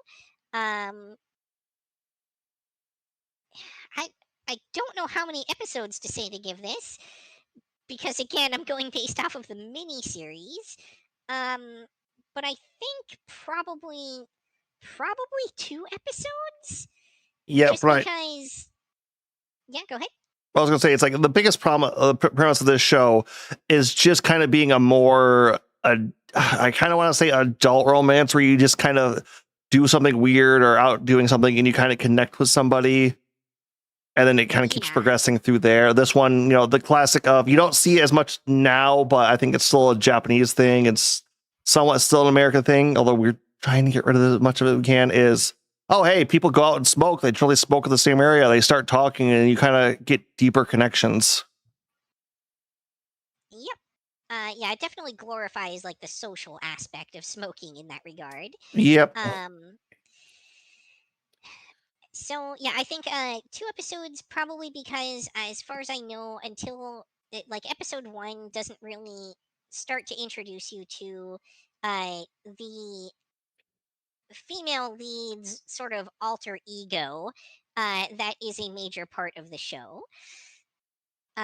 Because you have your retail front, and then you have your I'm actually this person front. Yeah, that was my favorite when I worked retail.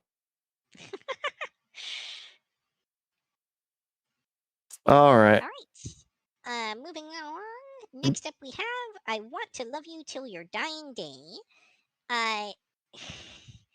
Okay, this is A, underage Yuri, and B, well, I should say it's underage Yuri, but you're not going to see a lot of like, not a lot of in the way of like nudity or anything like that, but there's definitely kissing. B, this show is dark and gory and bloody. Be aware of that. A lot of children are going to die as soldiers very quickly. Made in the Abyss style.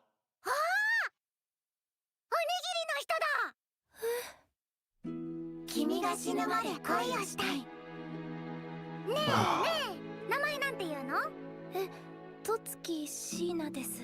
ミミたちのお部屋ってどんななの？広い？あ、そうだ。ミミも番号もらったんだよね。ミミにとっては全部初めてなんだね。ねえ、これでいい？みんなどこ向かってるの？祈りの時間だよ。私の代わりにいつも誰かが戦っている。友達になったら何ができるの？ミミはね、死なないよ。ありだったらどうする？やめましょう。そんなもしもの話。この世界で私たちは生きていて。シーナ。生きたいなんて知らなかった。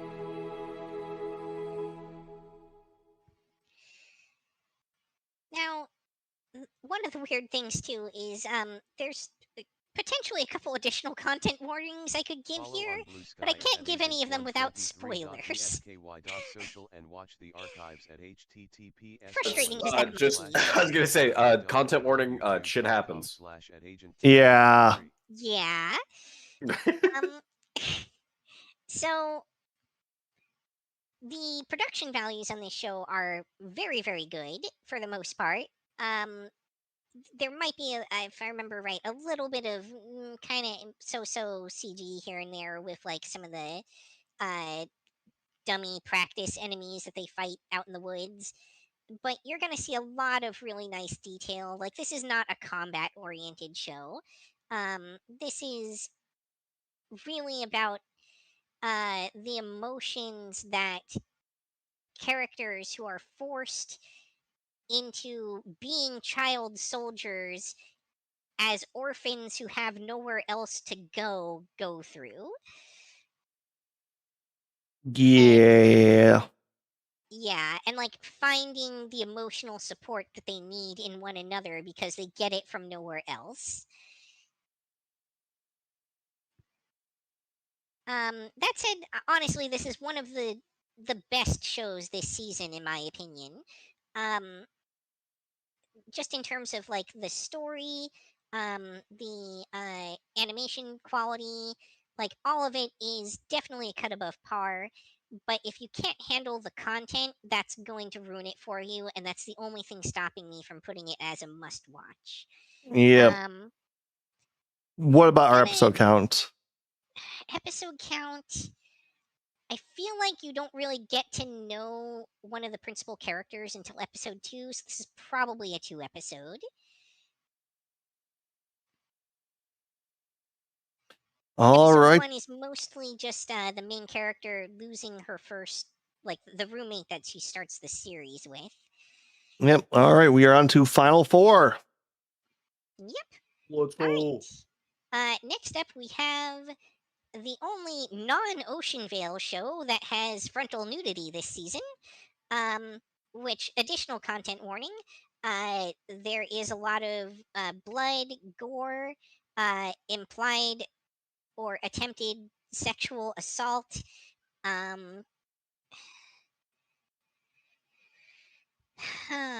am I missing? And there's 2 underage main characters who are going to see a lot of huge snake titties and make a lot of dirty jokes. Yep. here is Darasan of the Reiwa. Yep, I tried watching this at work to start with. Side note, this is the one that I could only get a Crunchyroll French. Let's go. Yeah, of course the one with the yeah, of course the one the one with the big breasted snake lady is the French one. Uh-huh. 見れば触り怪我せばたたる。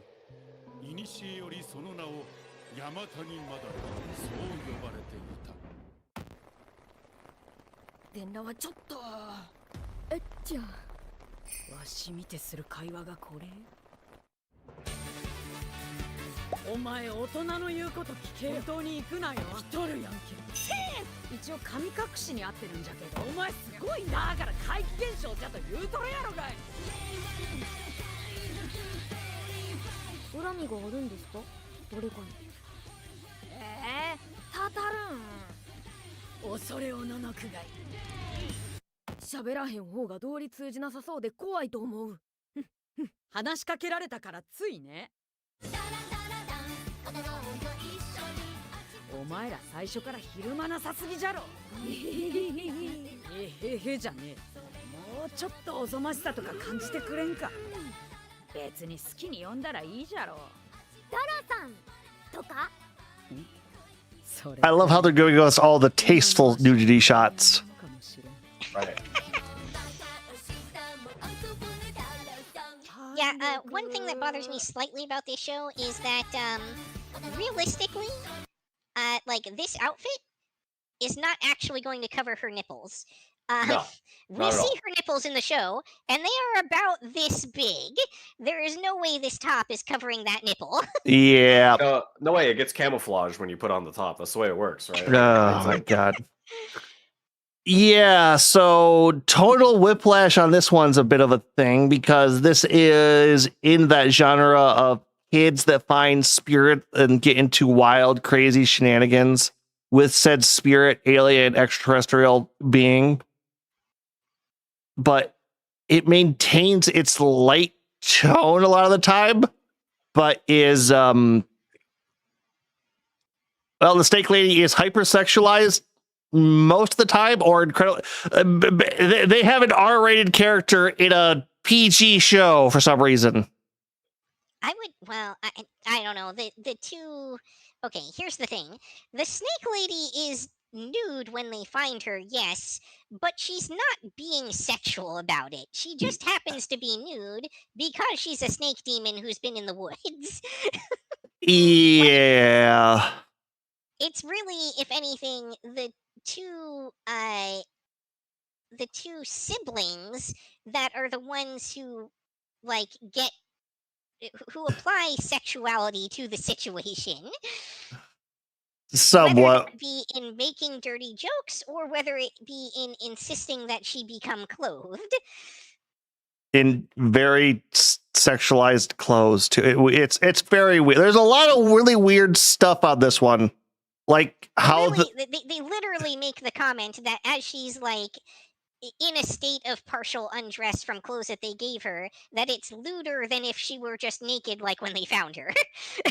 On top of that, it's because you pointed out to me, there's a weird thing with the younger brother constantly looking like a little girl and the older sister doing everything she can to look like a boy, it feels like. Yeah, so that was kind of vague spoilers, I suppose. But yeah, they're definitely doing some interesting stuff with gender and gender presentation in this show. And it's fine. They just take after their parents.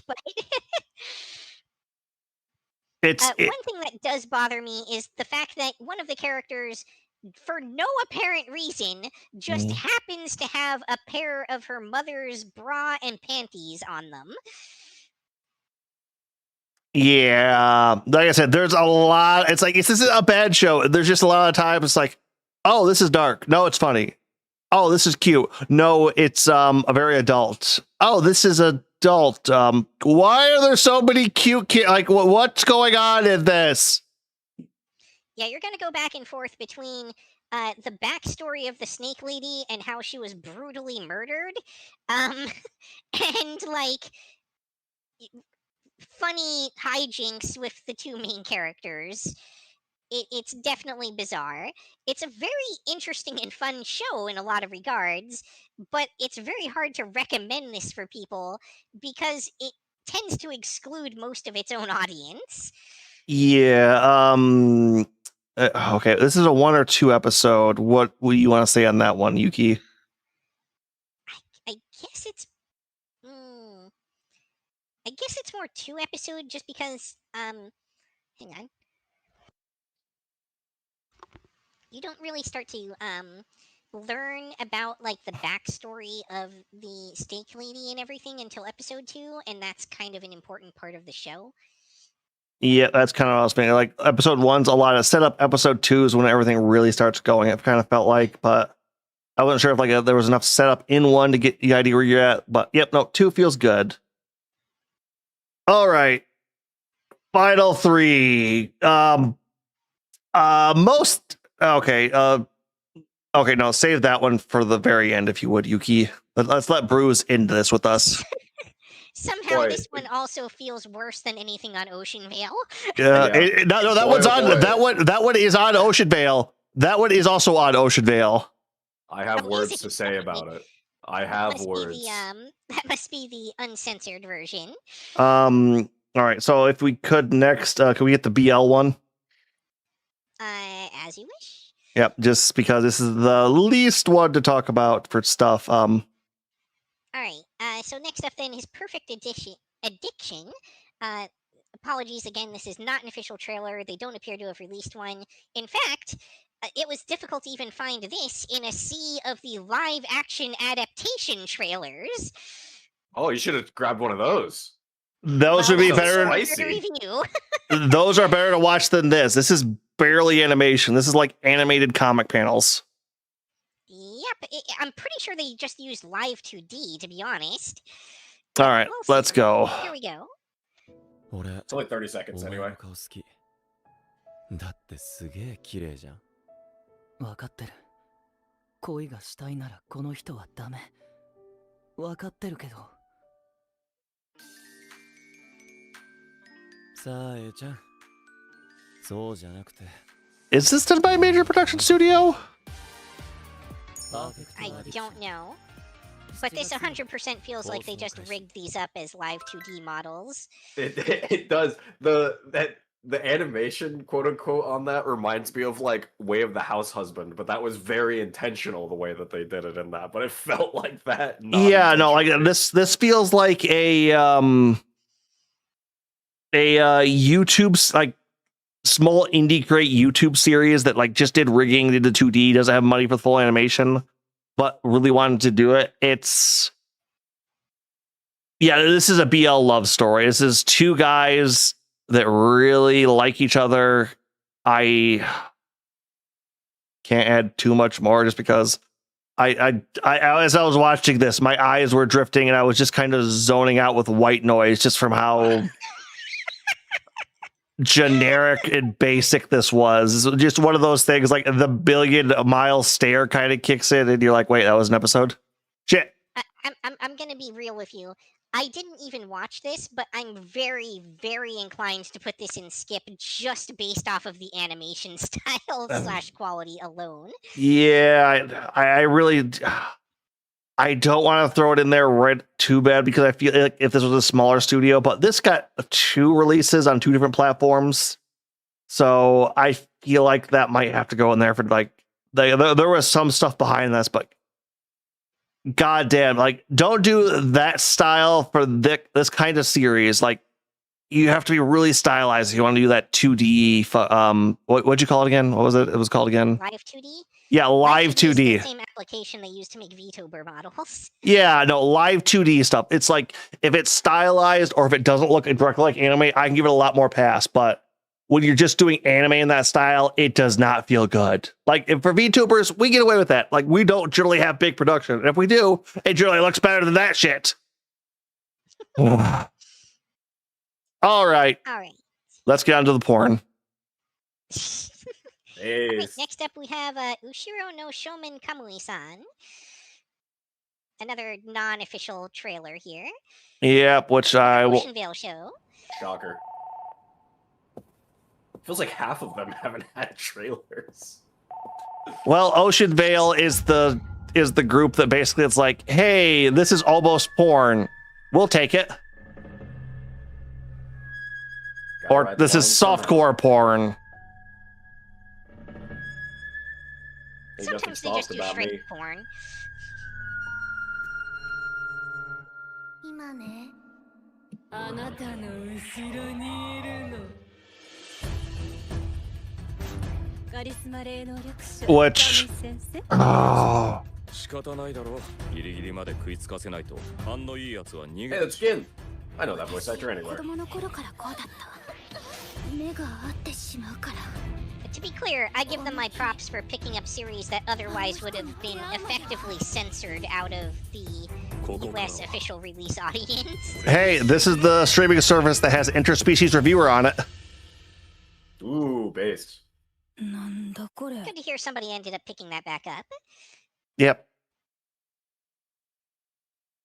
Okay, so that trailer is like once again, there's no official trailer for this, so I give it credit there. This is porn. Like, but how long does it take you to how many episodes does it take you to realize that it is though? That's the question. Oh, there is straight fucking in episode 1. Nice. So the reason I was going to count this, and I'm counting the Ocean Vale stuff from the going on, is there is a specific type of hentai that we generally saw in the 90s and early 2000s that is 10% porn, and then the other 80% is actual story, and that's technically where this kind of comes in there. Like, I'm not gonna. Like part of the OVA era of anime releases, with like, if we're gonna go direct to video anyway, we better at least put some nudity in it, right? Yeah, I wouldn't say this is straight. So the whole premise of this show is you follow an exorcist who exorcises ghosts by screwing them. Ah. So it's basically, yeah, it's basically going through some like the greatest folktale hits of monsters and things, and it's like, hey, and sex bit. The interesting thing about this is the premise starts off like, okay, here's the monster, here's the setup, and exorcism, graphic scene, and then the second half of the anime is like the exorcised ghosts kind of in an afterlife bar talking about their lives and like everything else. And like the lore of said, it changes animation style even. It's like, yeah, no, all of our budget was in the first half. This is the we needed 30 minutes to fill out, and here's the other half of this. So have fun with that. Our budget was in the porn portion. Pretty much. Well, I love my. We start this, my viewer count drops. You know what you're getting, episode 1 on this one. Not gonna lie. If you want to see some, if you have Ocean Vale, well, you have it for probably one reason. This might be a fun show. I'm trying not to be incredibly graphic with this one, but yes, all of you gooters, here's the Fuck the Ghost Ladies anime. That's fair. The warnings for Chainsmoker Cat is like literally whatever you can think of. Yes. Yeah, drug use, alcohol use, yeah, bodily use, obviously smoking, but let's discrimination, racism. Let's bring on to the politically charged cat girl anime show. Yep. Play it up. Available on Netflix and Ocean Vale, apparently. Yep. It's on there. Yeah, it's on Netflix. That's where I watched it. Yeah, on Netflix and Ocean Vale.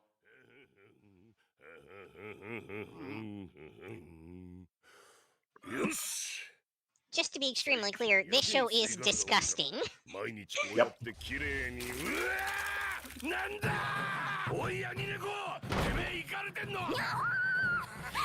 Wait, did they actually show nipples on the YouTube? No. No nipple. They haven't showed nipple a single time yet. It's just been like that, like, yeah, it's a boob. I'm honestly suspecting that the Ocean Vale cut is different. It might be. I'm gonna have to double check that. タバコを吸ってる時は Oh. 悩みから解放される。まだ電話にゃお見放していやがってにゃ。これ予防薬ですよ。ゆるふわ天使ハミコよろしくね。どないしたらこんな状況なんねん。僕も包まれようかな、幸せの小針に。先輩、働かないんすか？まだその時じゃないにゃ。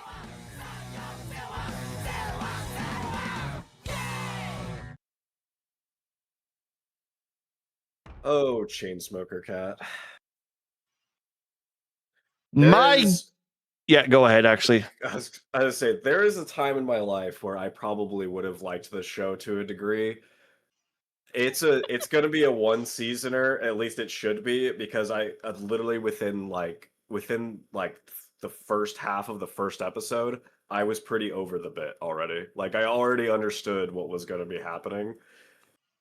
I'm still tempted to say almost put it in must watch because everybody's going to anyway, or you will have seen clips from it. It would be like must watch, but for one episode and then stop, and you'll probably be fine. It's an interesting one. It's very purposely gross. It has surprisingly good animation. It's very purposely gross, and that's It's kind of reminiscent of a certain era of MTV in a sense. yeah, it's like Yep. that was the whole gag that they leaned into. They were like, we're just gonna make everybody gag, is the thing. So they do just like a lot of the like very standard stuff, and yeah, it was literally just it's a gross anime that's there for the sake of being gross, almost to like try to turn the porn of like cat girls on its head. Not that you're ever going to, or lean harder into it. Well, Either I way, don't know. Actually, honestly, they managed to more came engineer out a of it. girl I'm not into. So it's true, and yet there is still so much porn of her out there already. oh my god, we've had Warhammer crossovers with her in fucking major channels. Yep. I've had at least one person that like reach out to me and be like, "I can fix her." No, you can't, but she can make you both worse. Like if that's what Exactly. you're into, then sure. But yeah, Yeah. it's definitely a show to me that where it's just like, so it's a one episode. You know what you're getting into, and it's also literally just like one where I was like, I'm very quickly over the bit. There's a time in my life I might have found it more humorous than I do now, but kind of right now, honestly, my favorite character might actually be the landlord. Yeah, My that's favorite character might honestly be him. That's also kind of where I'm at with this show. It's if you've ever been at that lowest point in your life, like you're barely scraping by, you're in a shitbox apartment, it's fucking wrecked, and you're just struggling to survive. You feel with this show, and you hate every aspect of yourself feeling like that too, and you want out. You want out as fast as you fucking can. Even as somebody who's never been there, been at that point, yeah, I still want out as fast as I can. Yeah, it's I watched episode 1 and cleaned my house afterwards. You know what? Maybe that's the point of the show. Maybe they're like instilling that like fear in people again, so they get out and do that. Well, let's. I should have checked on this one, but the production team on this is all AAA grade. They have basically come out and wanted to make a show that was like, this is the worst aspects of life. And not only is this the worst aspects of life, but people don't fall into this because they want to. This is, you get beaten down, you get pushed, you get caught up in a bad situation, and then you find yourself here. And then it's. Yeah, I will give credit to the fact that they apparently, some of this is hearsay because I haven't gotten to part of this yet, but they do, like for the landlord, they went into his backstory and how like how he like got traumatized and ended up where he is. Yes. But also, apparently there are a lot of socioeconomic forces at work that are forcing these cat girls to live in like this really oppressed lifestyle.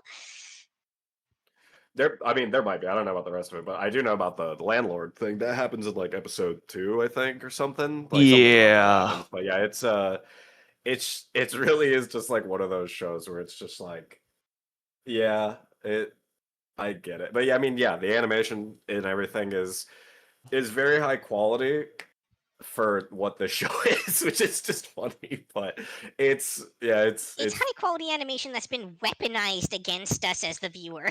Yeah, that's it's one of those ones. I'm very very worried at the end of this season of it. I'm gonna be so tired of watching it. I can feel it, honestly. I can feel it after 3 episodes. I was like, by the end of this, I'm gonna like be so over this. That I being very much was not sure if I could stick with it. Yeah, that being said, the opening on this is an entire opening based around some of the most iconic scenes in media of people smoking. Interesting. Sounds right. No, if you could look up a clip from this, like a comparison of what every scene comes from, it is one of the most outrageous collections and animations they've ever done for a series in anime.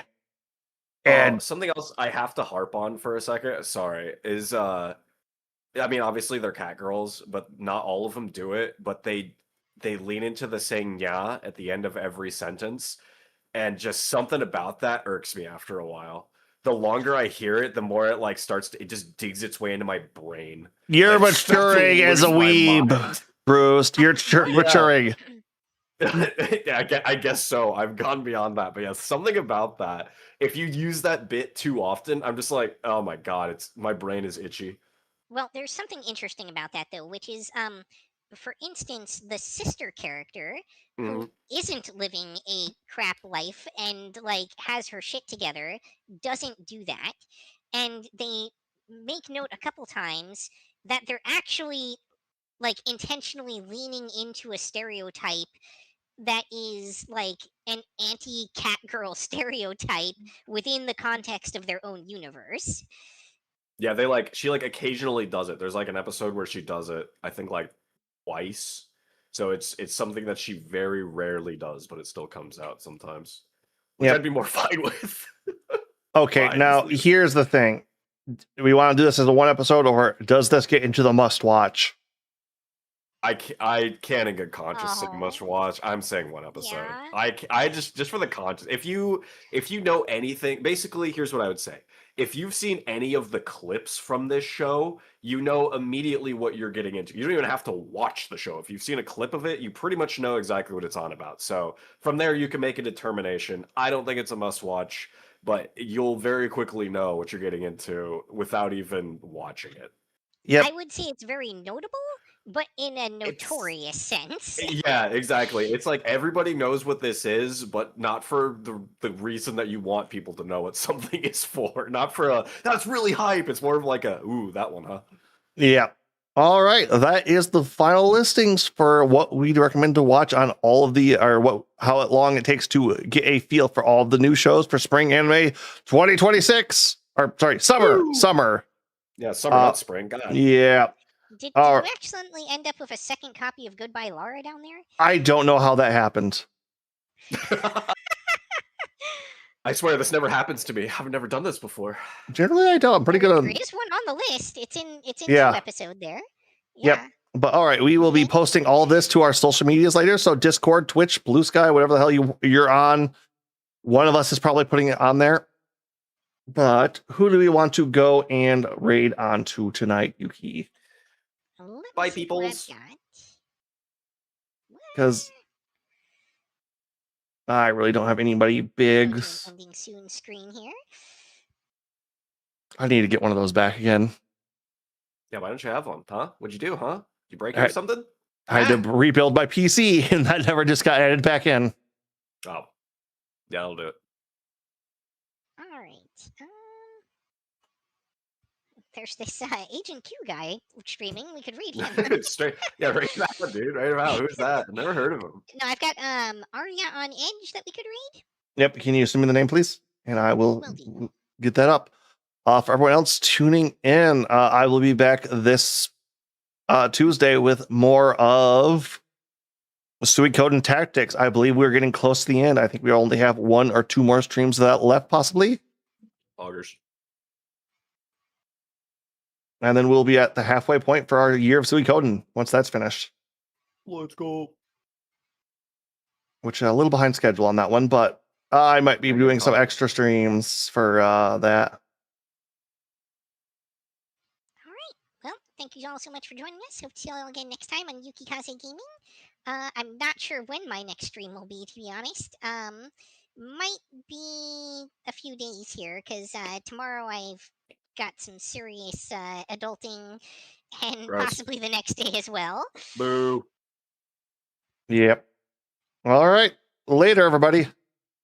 Bye. Good night. Bye. Matini.